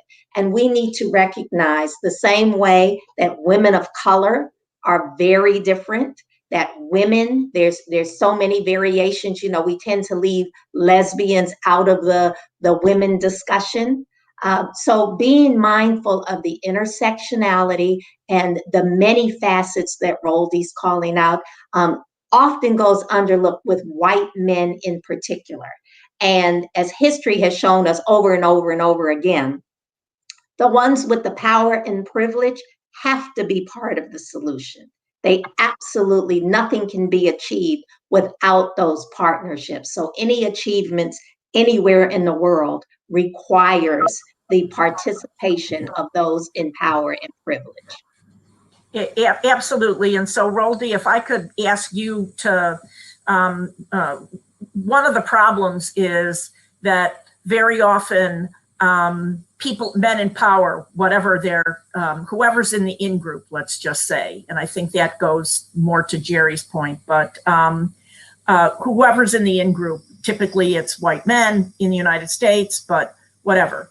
They don't think that it's broken, so they don't think it needs to be fixed. And so that's part of the issue. And the other part of it, I think, is that unlike what Jerry had said at the very beginning about how, all boats float when you're increasing the diversity and inclusion, I don't think that that has been emphasized enough, or that people in power don't understand that. And so if we're just looking at men for a second, how would you suggest that, as the guy on the panel, is there anything that is there anything that you might add or suggest that what women can do to try to get more men involved, maybe? I know we have 3 minutes, so I don't know that burden should be on women. I think just as though we wouldn't expect and shouldn't expect that Black people should have to educate us on the Black experience. Listen, there's this great thing called Google. And if anyone wants to learn sort of what is the experience of women in the workplace, it literally is a query. You can just type it in and get a bunch of great stuff. And so I would share 4 techniques. And I don't mean to kind of make light of the topic, because it is. No, and I wasn't suggesting that it's on your shoulders, but that we can all fix what we can fix. And so since you're talking to a group of women predominantly, I thought that some. Yeah, so let me share four quick techniques. I do think it would be, it's great when these things happen together, when women and men can work together to advance change in an organization, and people of differences can come together to do that together. So, but looking at it through the lens of sort of like, what is the role of an ally or a man in this scenario? There are 4 things I would leave you with, right? One is acknowledge that. Just get comfortable with being uncomfortable. Have the humility to know that there's a lot that you don't know about whatever the topic might be, which might also include the role that the group identity of white men has had in the history of this country, of our society, of our organization, wherever it is, decouple your individual experience as a white man from sort of the group identity of white men, or the group identity of women, or the group identity of X. Individual and group are different things. And so learn the group experience. And that comes with some uncomfortable truth, right? And so just be comfortable learning that stuff. That also means seek to understand from women in this case. So rather, in business, we often talk about innovation as taking a customer back approach to innovation, or a data back approach to problem solving. But with diversity, we seldom lead with like, well, how are women feeling? We sort of just kind of lead with, well, here's what we're going to do. And so I would just say, hey, why not just begin from a place of asking women how they're feeling, asking them what's up for them, what are their ambitions, what's keeping them from achieving them, what's the culture. So all of that is that first technique. The second is make it personal and be visible. Share your story. You don't have to have all the answers. The CEO of Diversity Inc. once said, no one's expecting your perfection. In fact, no one's perfect, but they are expecting your participation. So just being out there, acknowledging that there's a lot that you don't know, but this is why it's important to you, and how you intend to commit is an important step in that direction. So that's the second one. The third one is build accountability. Hold your teams accountable. Be accountable. Use data and metrics and objectives and compensation tie-ins and all those things that you do with all your other business KPIs. To the extent that you can build that into your role or your team, do that. Set accountability. And then the last one is lead with transparency. Just share what you have. The data may not always be great, but transparency builds trust. Well, I wish that we had another 12 hours to work through these topics, as well as the other topics that we would have loved to have covered. But let me thank the world's greatest panel for sharing their thoughts and their wisdom with us today. And with that, I'd like to just say it's time for all of us to think about what we can do to improve the needle for diversity, inclusion, and belonging. And thank you all. Thank you.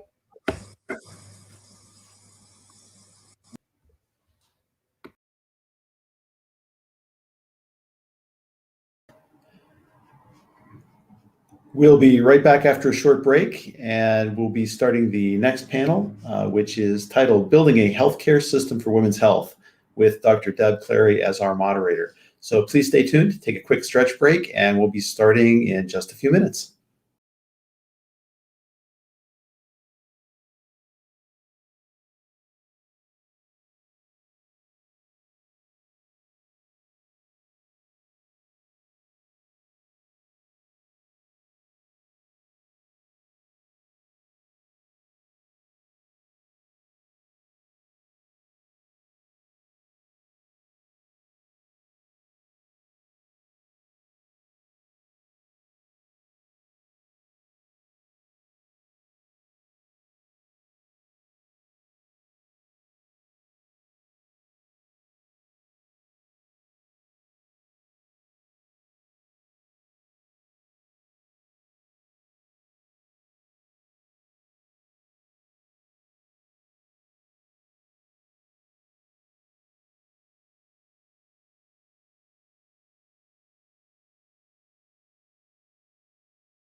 Hello and welcome back, everyone.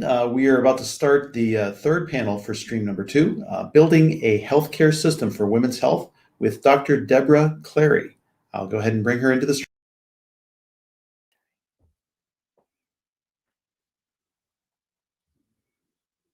Good afternoon. It might surprise you that in the US, women have the highest maternity mortality rate compared to women in 10 other high-income countries. They also have the greatest burden of illness, highest rate of skipping needed health care, and because of costs or difficulty affording their health care, and at least satisfied with the quality of care that they do receive. This has only been compounded by deferring care related to COVID, which could lead to disease progression. 1 in 3 women also in the US report having emotional distress. Well, today, this panel wants to bring ideas forward that could transform the healthcare experience for women. Good afternoon. My name is Deborah Clary from Humana, a health and well-being company dedicated to improving health outcomes for all. I'm pleased today to be joined by 3 fascinating, accomplished women, all leading significant changes in healthcare. It is my pleasure to introduce our first guest, Mem Sant. She is the co-founder and CEO of Global Women for Wellbeing. It's a nonprofit organization focused on empowering more healthy female leadership at all levels. If that's not enough, she's also the CEO of Modify Partnership, a consulting firm that helps organizations create integrated, actionable, and measurable engagement, health, and gender strategies for the workforce. She has a background that combines finance, benefits, underwriting, HR, employee resilience.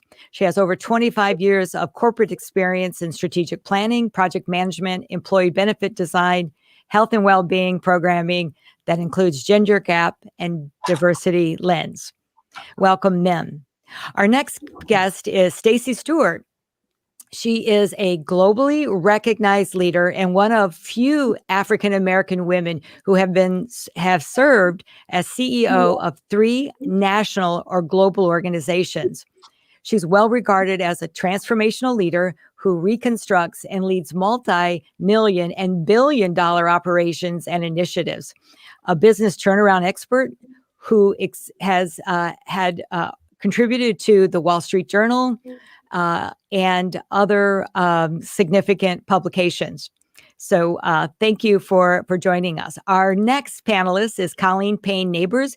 She's the founder and president of Mobile Cardiac Imaging, known as MCI Diagnostic, which is one of the nation's fastest growing private companies.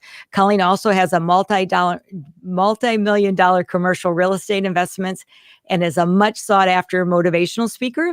You may have read her book. If you haven't, I encourage you to do so, which is called I Did It My Way and It Worked. Well, welcome, ladies. We are so glad that you are here. It's very, very exciting. So let's just get right into the discussion. And it's very complex. There's a lot that's happening in healthcare. Mm-hmm. But from your lens, what I'd like to focus on first conversation is what's working for women in the healthcare system today? What's working from your lens? And then we'll get to what are the things that we can transform. Mem, let's start with you. Well, first, thank you. It is truly a pleasure to be here with everyone.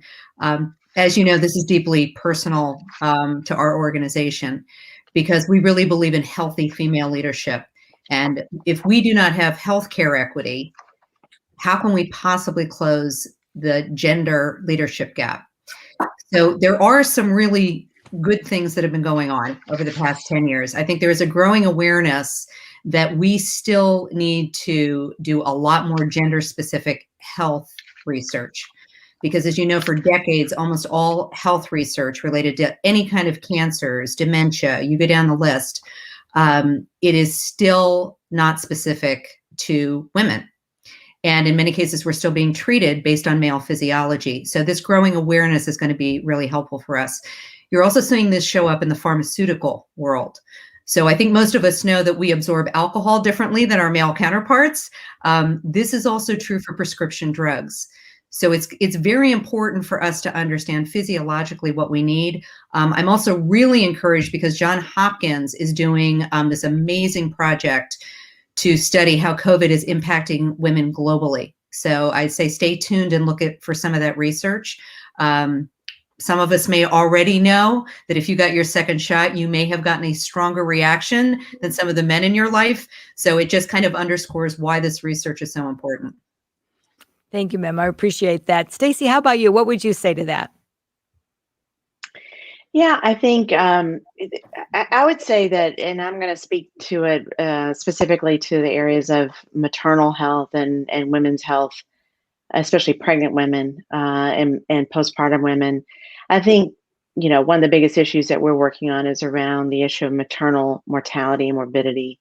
Women that die as a result of pregnancy and childbirth are going to come close to death. And I think that's an issue that has been with us for generations. And it seems that in just more recent years, or year or two even, we are finally shining a brighter light on it and seeing some movement. We're seeing movement in Congress in terms of policy change, and we're starting to see more and more women, especially younger women, becoming more aware of the issue and more concerned about what they have to do to maintain good health before, during, and after pregnancy.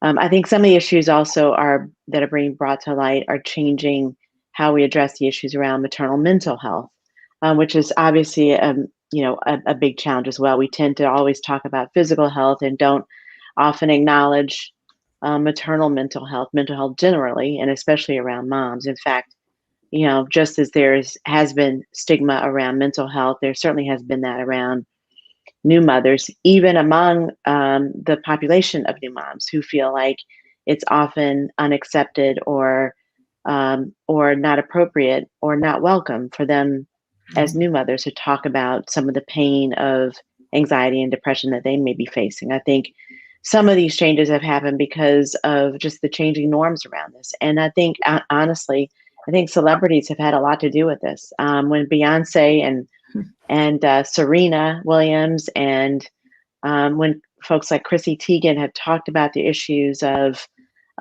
severe morbidity as a result of pregnancy and childbirth, or the postpartum depression they experienced, that has certainly opened up a big opportunity for other women to acknowledge their own challenges that they've had, their own pain that they feel, and most importantly, the lack of responsiveness often that they have faced from the healthcare system when they've encountered these challenges. And that has really created an opening for change, which I think has been very positive. All right, wonderful. Thank you, Stacy. All right, Colleen, what say ye?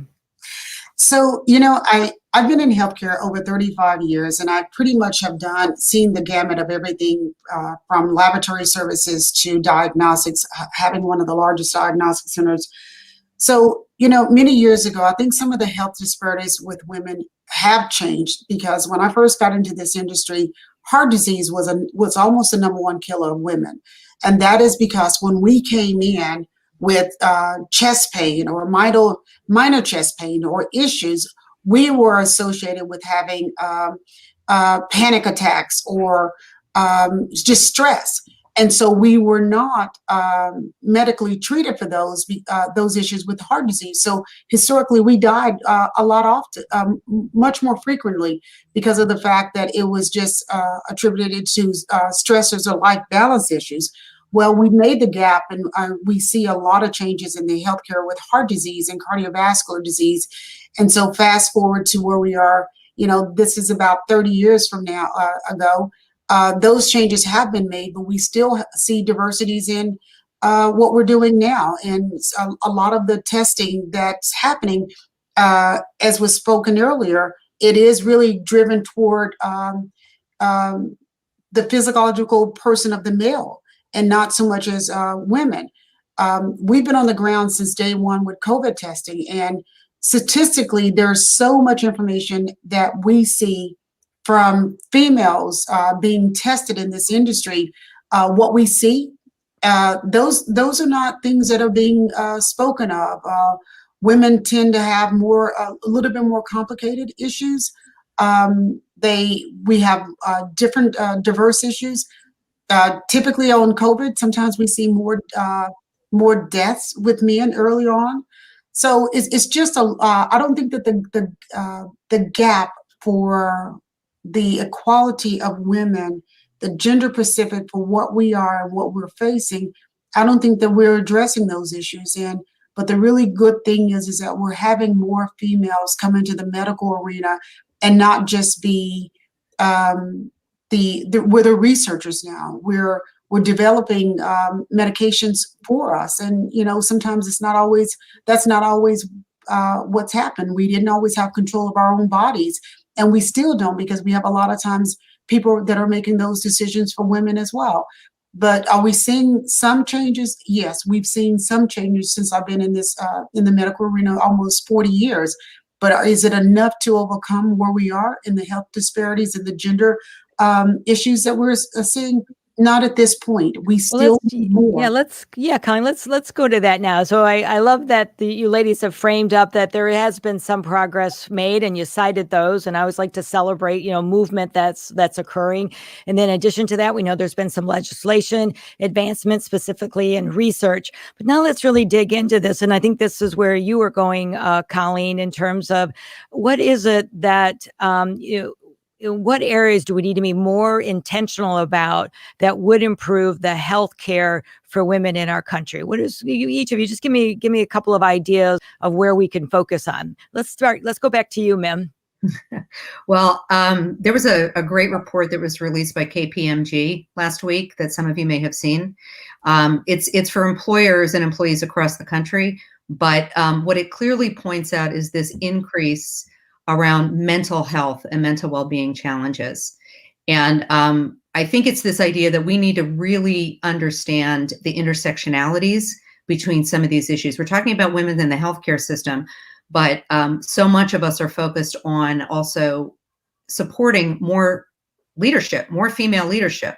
And so the way we can start to tie some of these pieces together is to get more leaders in organizations understanding what these impacts are. So this report came back and said that 94% of all the people all these employees that they surveyed across the country believe that COVID has severely impacted their mental health and well-being.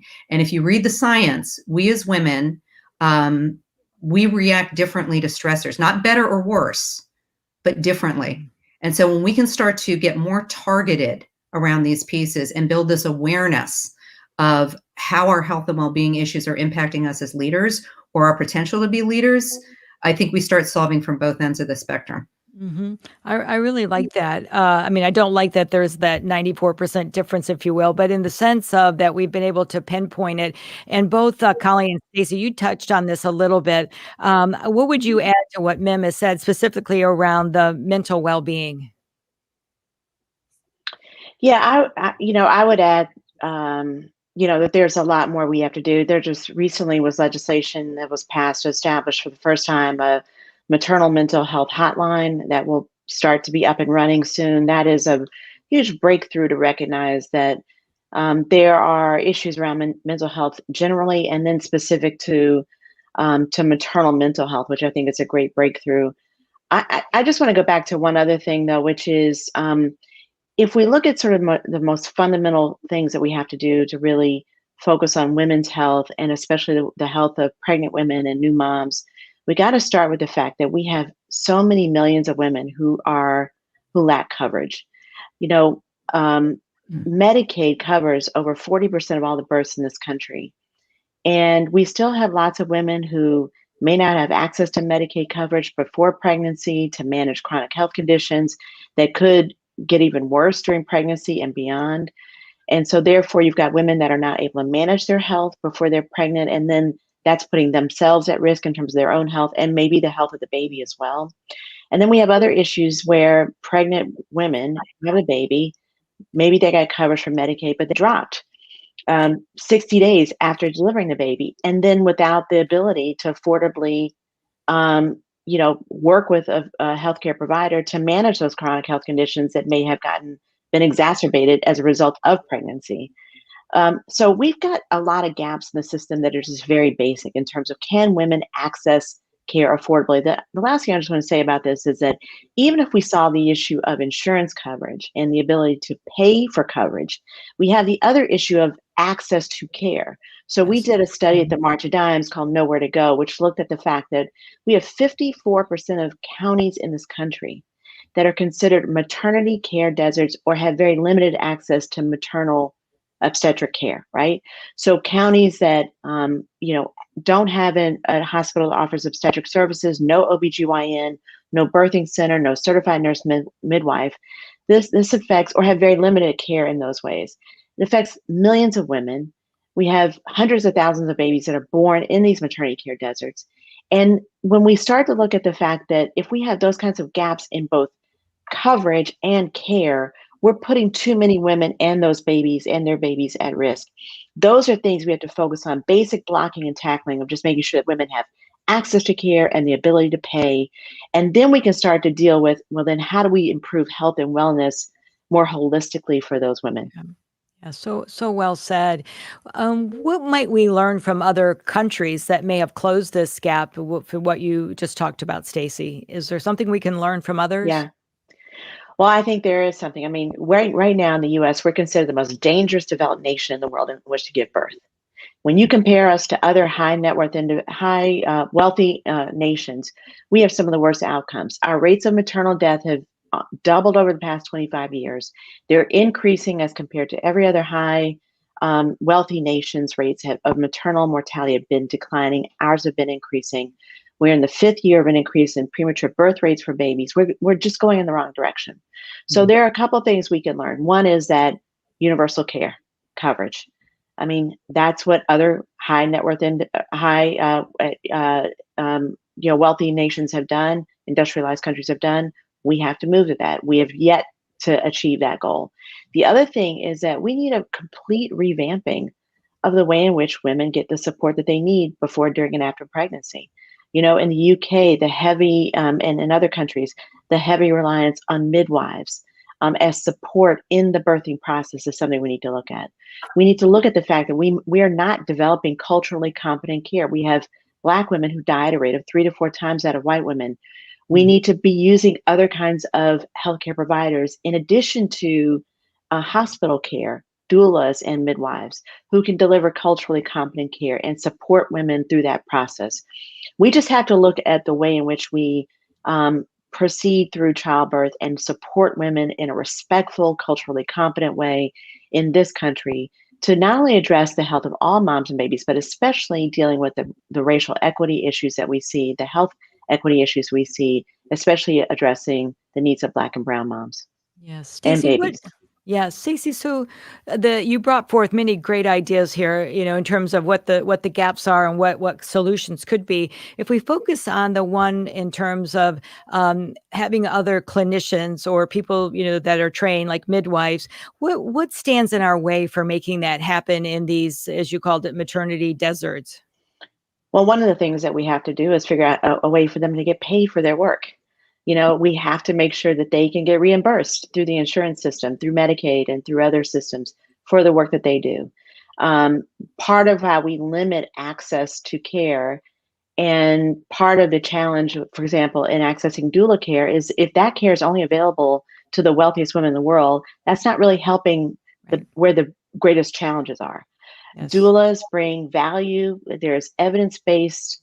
We have evidence that shows how doulas can actually support improving birth outcomes, reducing the need for C-sections, reducing the burden in the healthcare system, improving the ways in which women experience childbirth and even postpartum.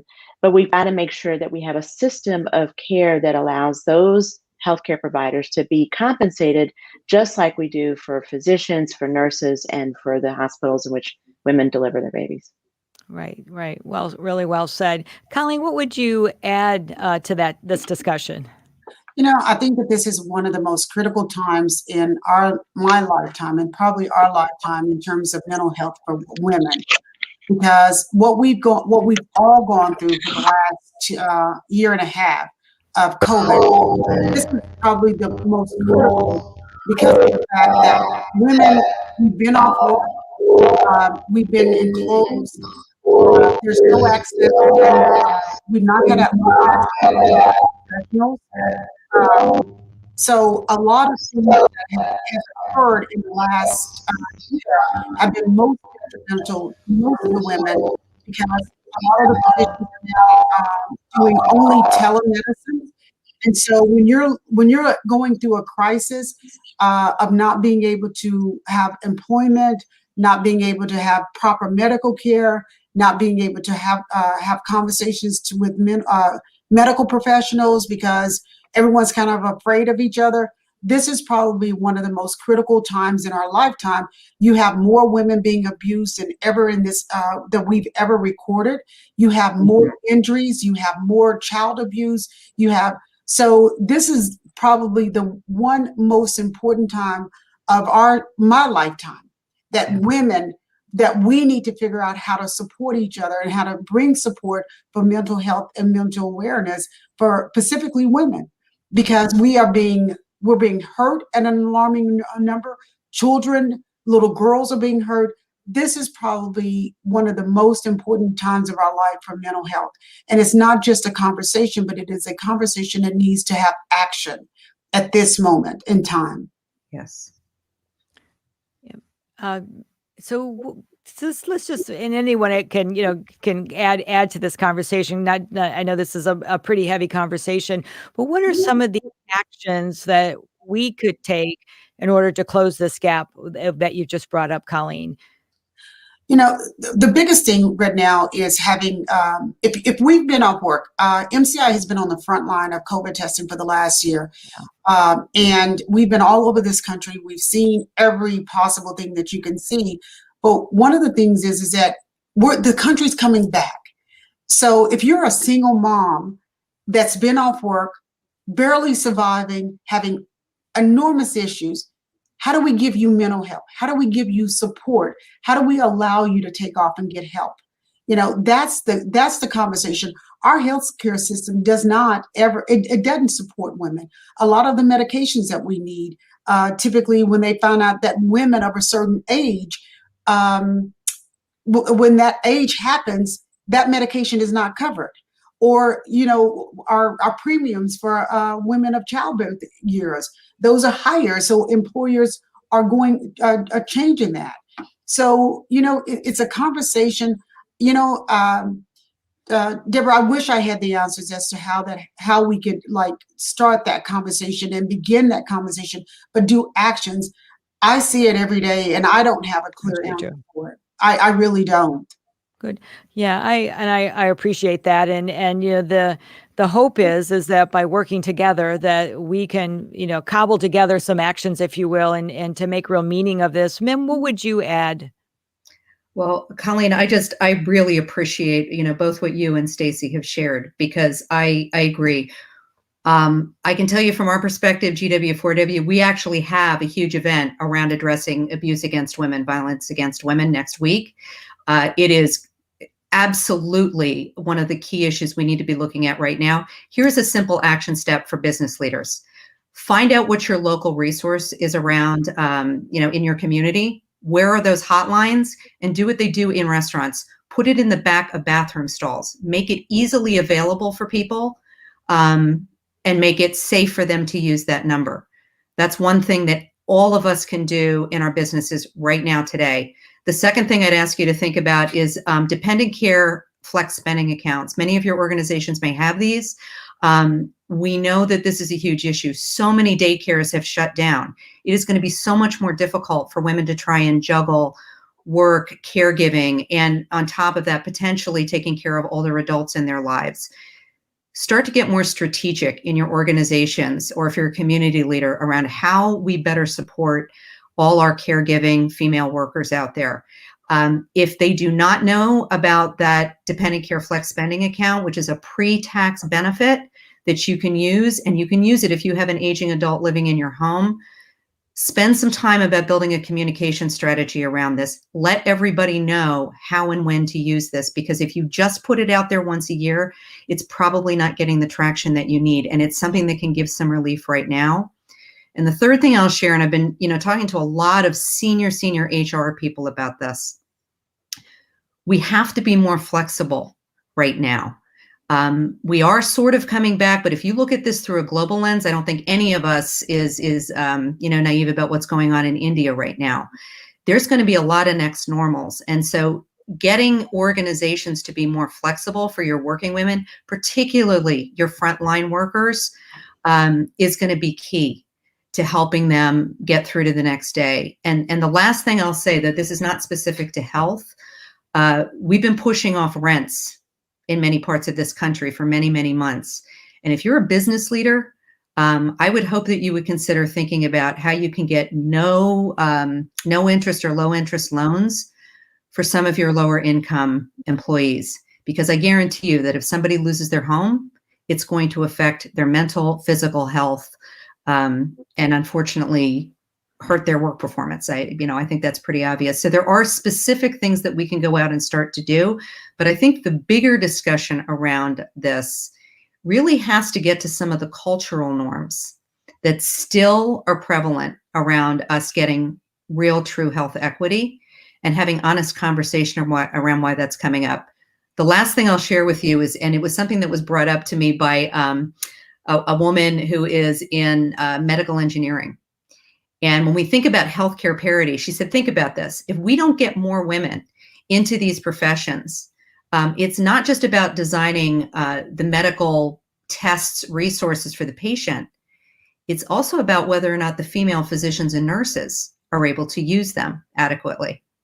And so there are a myriad of ways that we can start to look at this so that we truly get the health equity that we need, but we do need to be making steps forward. Yes. Yes. Well said, Mem. Colleen or Stacy, what would you add to what Mem has said here? She's laid out, 4 ideas, things that can be done. What do you think about those? I think we're important to really understand in the health in terms of our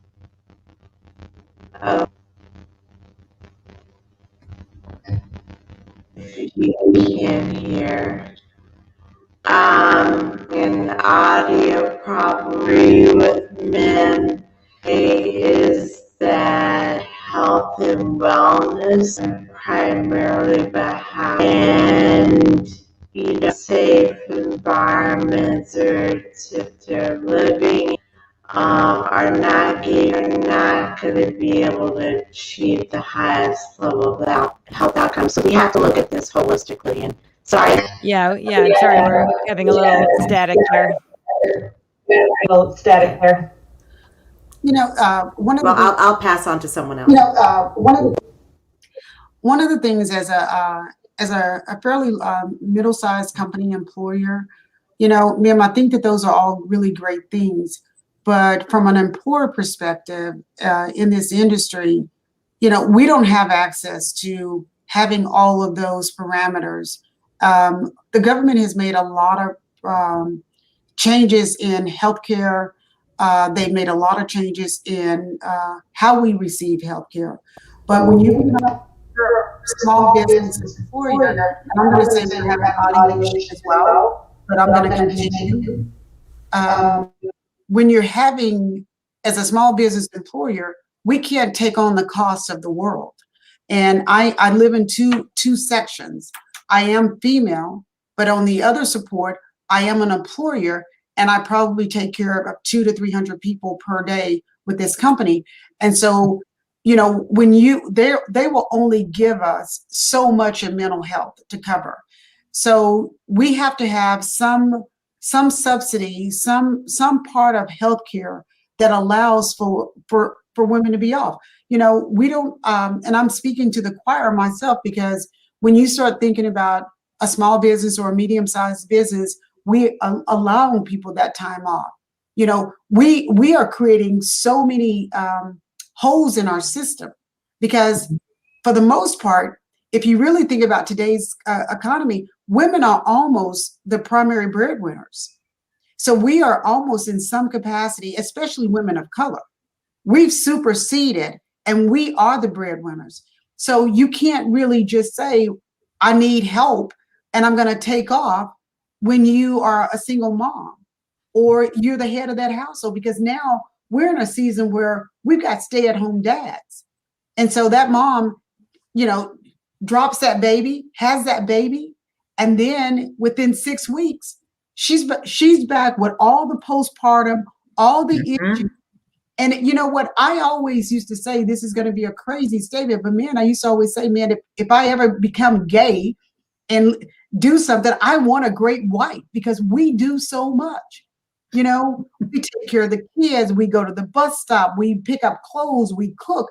I've been to the White House a couple times, and every time I've come back, my family goes, okay, we still got Thanksgiving dinner. So what are you going to do with that? Yeah. That's how we live. That's why women are task givers. So, it's a lot of issues to be addressed, but but I think the playing field is evening out, because we have more women in this getting to the sweet spot, more women making decisions. And once we could have that, then we become to that balance of, if you want to go home and work from home, or you want to have that access to healthcare, we're making the calls. We can do that. But I think that we have a long journey to go to get there. Yeah. So true, Colleen. I'm going to touch on a piece that Mem started to pull through, is around the number of women that have left the workforce over the last year because of COVID. All right. So now there's the economic impact, but there's also a workforce supply issue, if you will. There'd be less people in the workforce to actually get those works done. What are your thoughts on that? I'll start with you, Mem.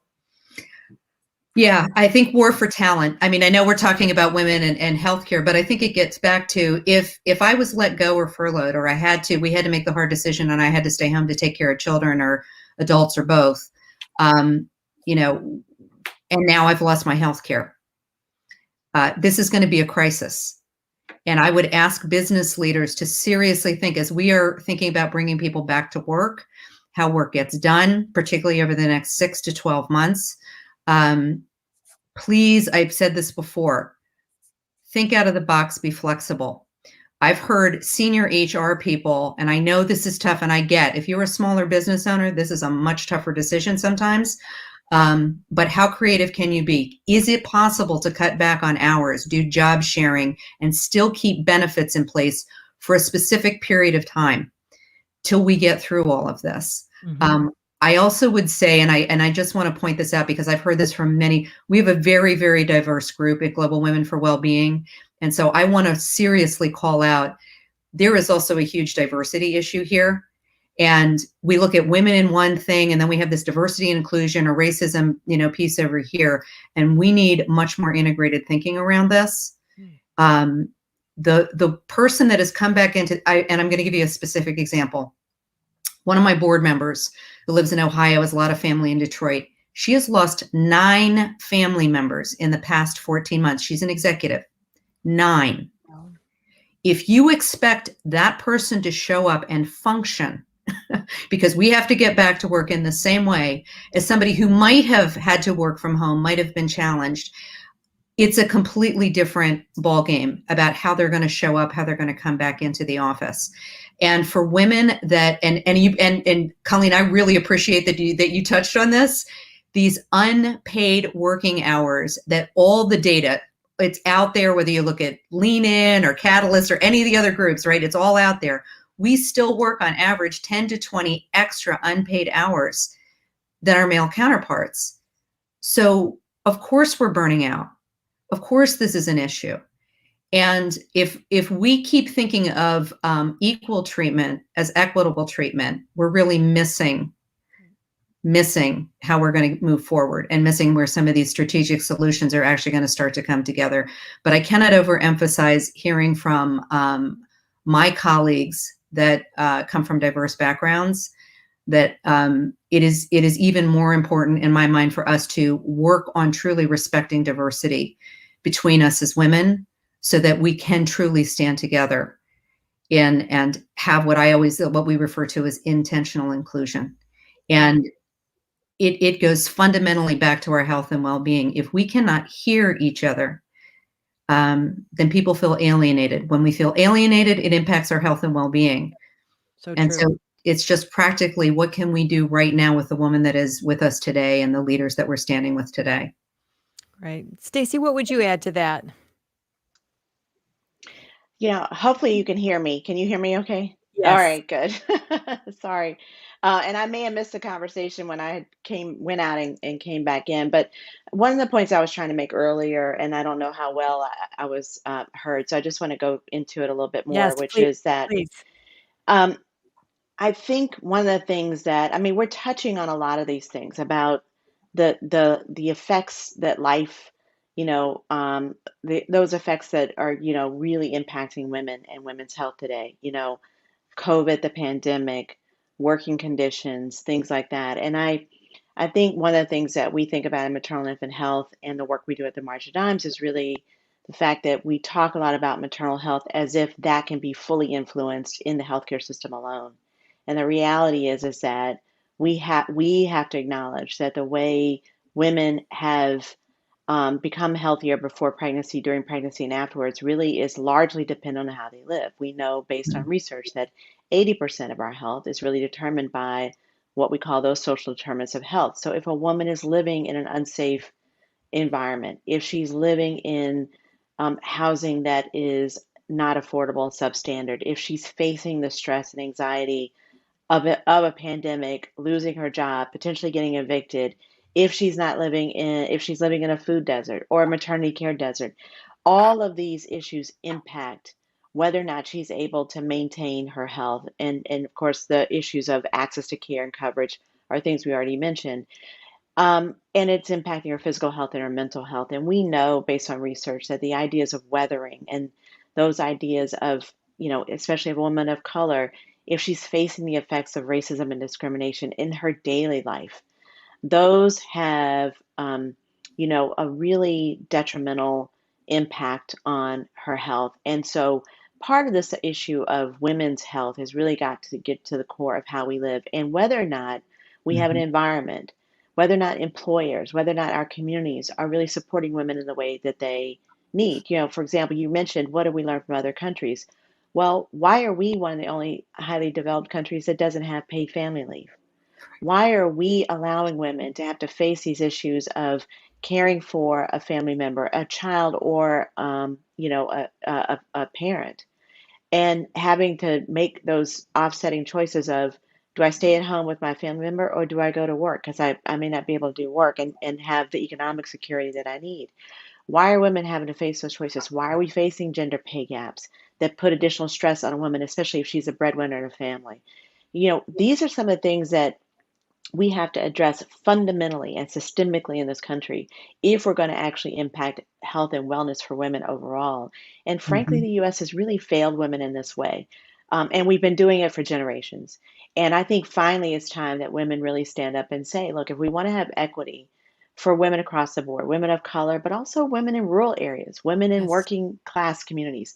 I mean, this is really across the board. We can unite around these issues, but we have to recognize that we have to come with a different framework. And women have to be at the table to help make these decisions. That's why it's so encouraging to see a woman as the vice president of the United States, or so much female leadership in Congress. Not that that's the be all and end all, but it certainly helps when women are in those, or women as CEOs of Fortune 100 companies. That's why it makes such a difference when women are in those positions. But when women are in those positions, we have to act in the interest of what's best for everyone, sure, but for women in particular, and bring that perspective to those decisions. Why is it important that a woman leads the March of Dimes? Well, it's important because I bring the perspective of a mother of color, an African American woman, to this job. And I have a responsibility to bring that kind of lens in terms of my decision making and my actions as well, if we want to address these very systemic issues we've been facing for far too long. Yep. Colleen, what would you add to that? That was Stacy, thank you for that intro, because you know what? The first thing that I will address as a woman of color, and always having been a woman of color and knowing nothing else other than that, you know what, every day of our life, I think in the last 2 years with the incidences that we've had across this nation in terms of racism, but every day of my life, I think there's not enough mental health physicians that could cover any African American woman. I am a very successful African-American woman, very. But see, Oprah did this thing about 20 years ago when she went to Rodale Drive. See, sometimes we don't always look like what we show up as. We don't always have $300,000 worth of jewelry on to say you're a successful African-American woman. But see, some days we just like to go as we are. But see, every single day of our life, I wake up in the same skin. But I think that in the last 2 years, I've learned so much about racism. I was born and raised in Oklahoma. You know what? You see this box in my office. I moved about 10 tractor trailers in the last 2 weeks and a home and a whole bunch of other things, because what I have seen in the last 2 years of this country with African Americans, me being MCI is one of the largest African American laboratories, is the largest African American laboratory in the country, providing COVID testing and other diagnostic testing. And what I saw in the last 2 years of diversity, it's not enough people that could counsel me. So we wake up every single day. I made major decisions in my company's life, and that I would no longer live where I was no longer wanted.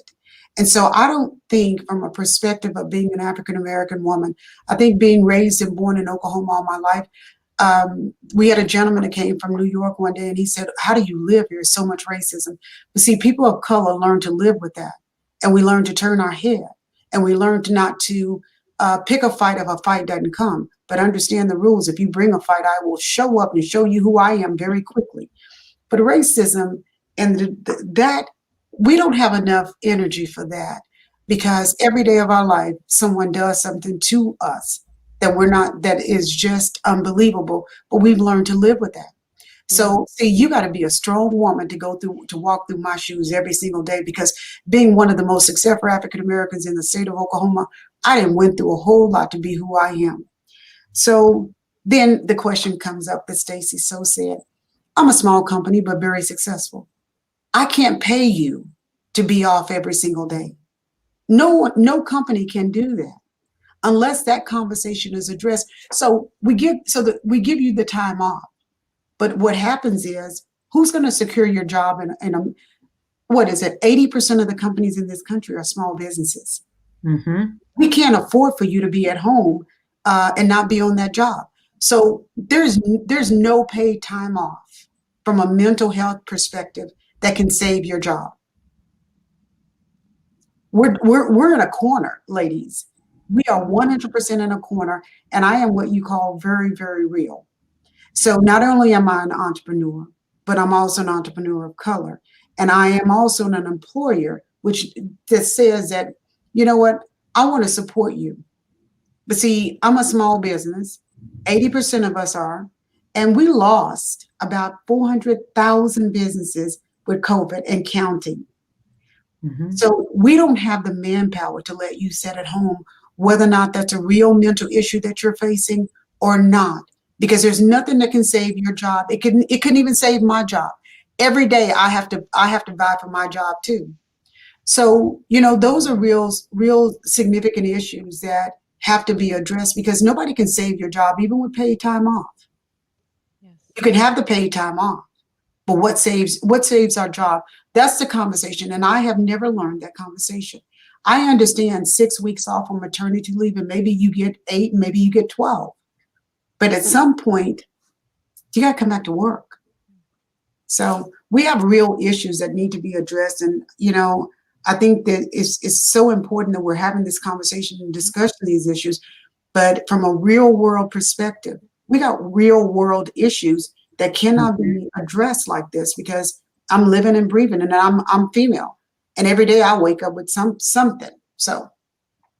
Yeah. I think, Deborah, I just would love, Yes. because we're global, I love, Colleen, that you brought this up.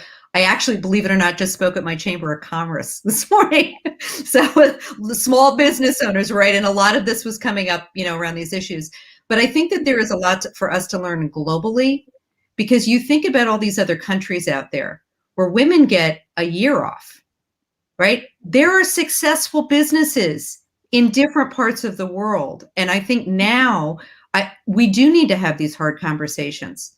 How do we do this? Because again, it gets back to the fundamental piece. Well, if I'm a successful woman and I've paid for my education and I'm going to have to decide when I'm going to have kids because it's different for us when I have a child, when I choose to have a family, how I'm going to do that. Am I going to be able to take off?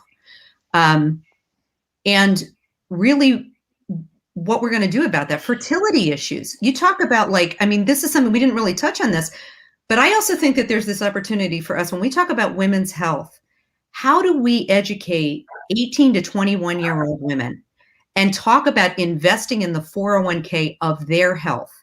Everything from menstruation pain and endometriosis issues and anxiety and social connection to working into the family things. Why don't we have more things that talk about the arc of our career? Menopause. We didn't even touch on menopause. I'm sure there are some of us out there that are saying, wait a minute, right? You just get into these senior positions. Where is the support for us around this?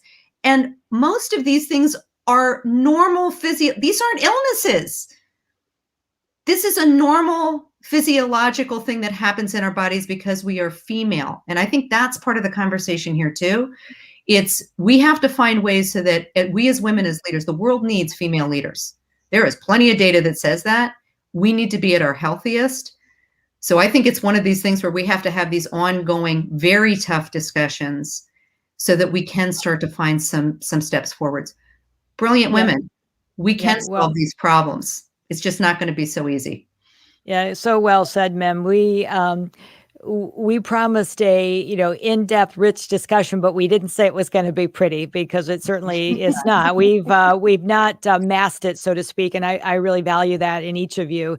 I would like to. We're coming to a close here. Give each of you an opportunity to, I guess, encourage those that are listening in terms of actions that they can take to not only support your organizations, but really support all of the gaps that you talked about. So let's start with you, Stacy, and what would be your closing comments and words of encouragement or action, if you will, that others can take?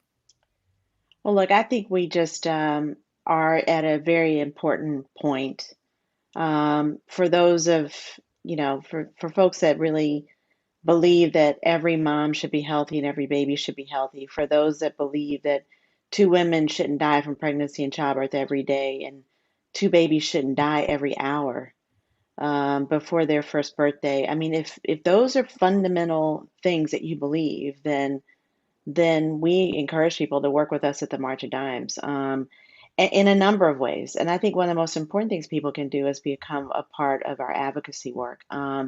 We look to, we're up on the Hill here in DC and, in a lot of state capitals all around the country, lobbying every single day for changes that will improve outcomes for moms and babies. But we can't do it alone. We need people, everyday people, to sign up with our advocacy network, to agree to send a letter when you're asked to a state legislator or a member of Congress, to let your voice be heard. It's only when women speak up for our own needs. Too often I think, Colleen, you said something that was really important.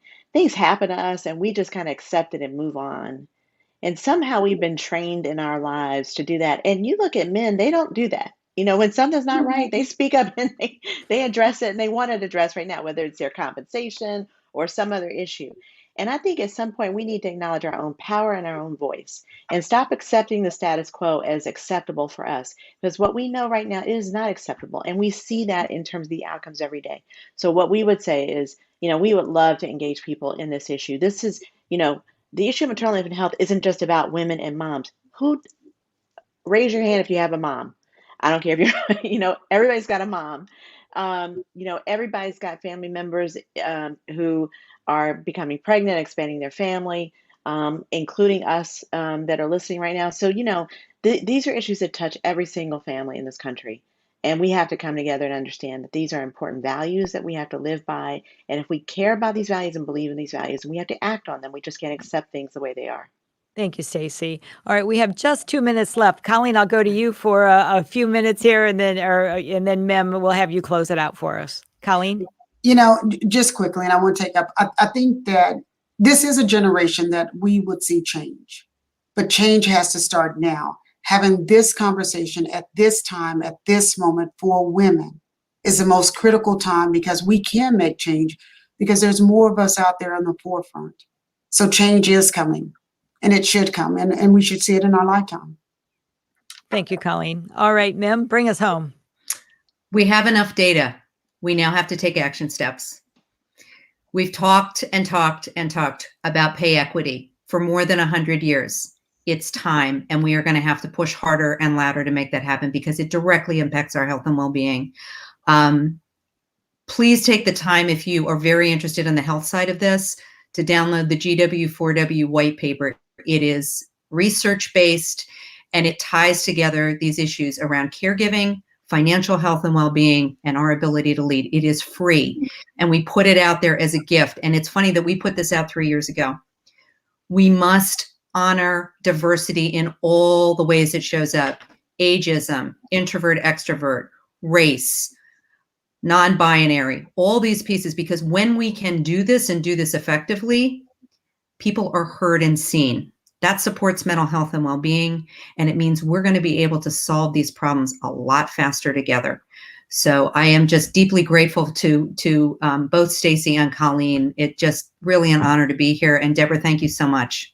Yes, absolutely. Thank you, everyone. It was just a real pleasure.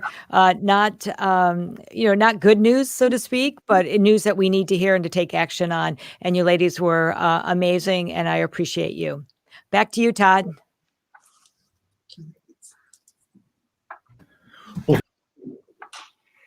Thank you, everybody, for joining this stream. This will actually conclude Stream 2 broadcast, but we absolutely encourage everyone to rejoin Stream number 1 for the next piece, which will be a closing keynote conversation, Catalyzing the Future, with Gwen Young, Delisa Guerrier, Felicity Hassan, Faye Carneve Sahai, and Edie Frazier to offer the closing keynotes, and then another brief closing with Edie, Andrea Simon, and Sai Alhir. Thank you all so much for tuning in, and thank you, panelists, for sharing your wisdom and wonderful ideas today. Thank you. Thank you.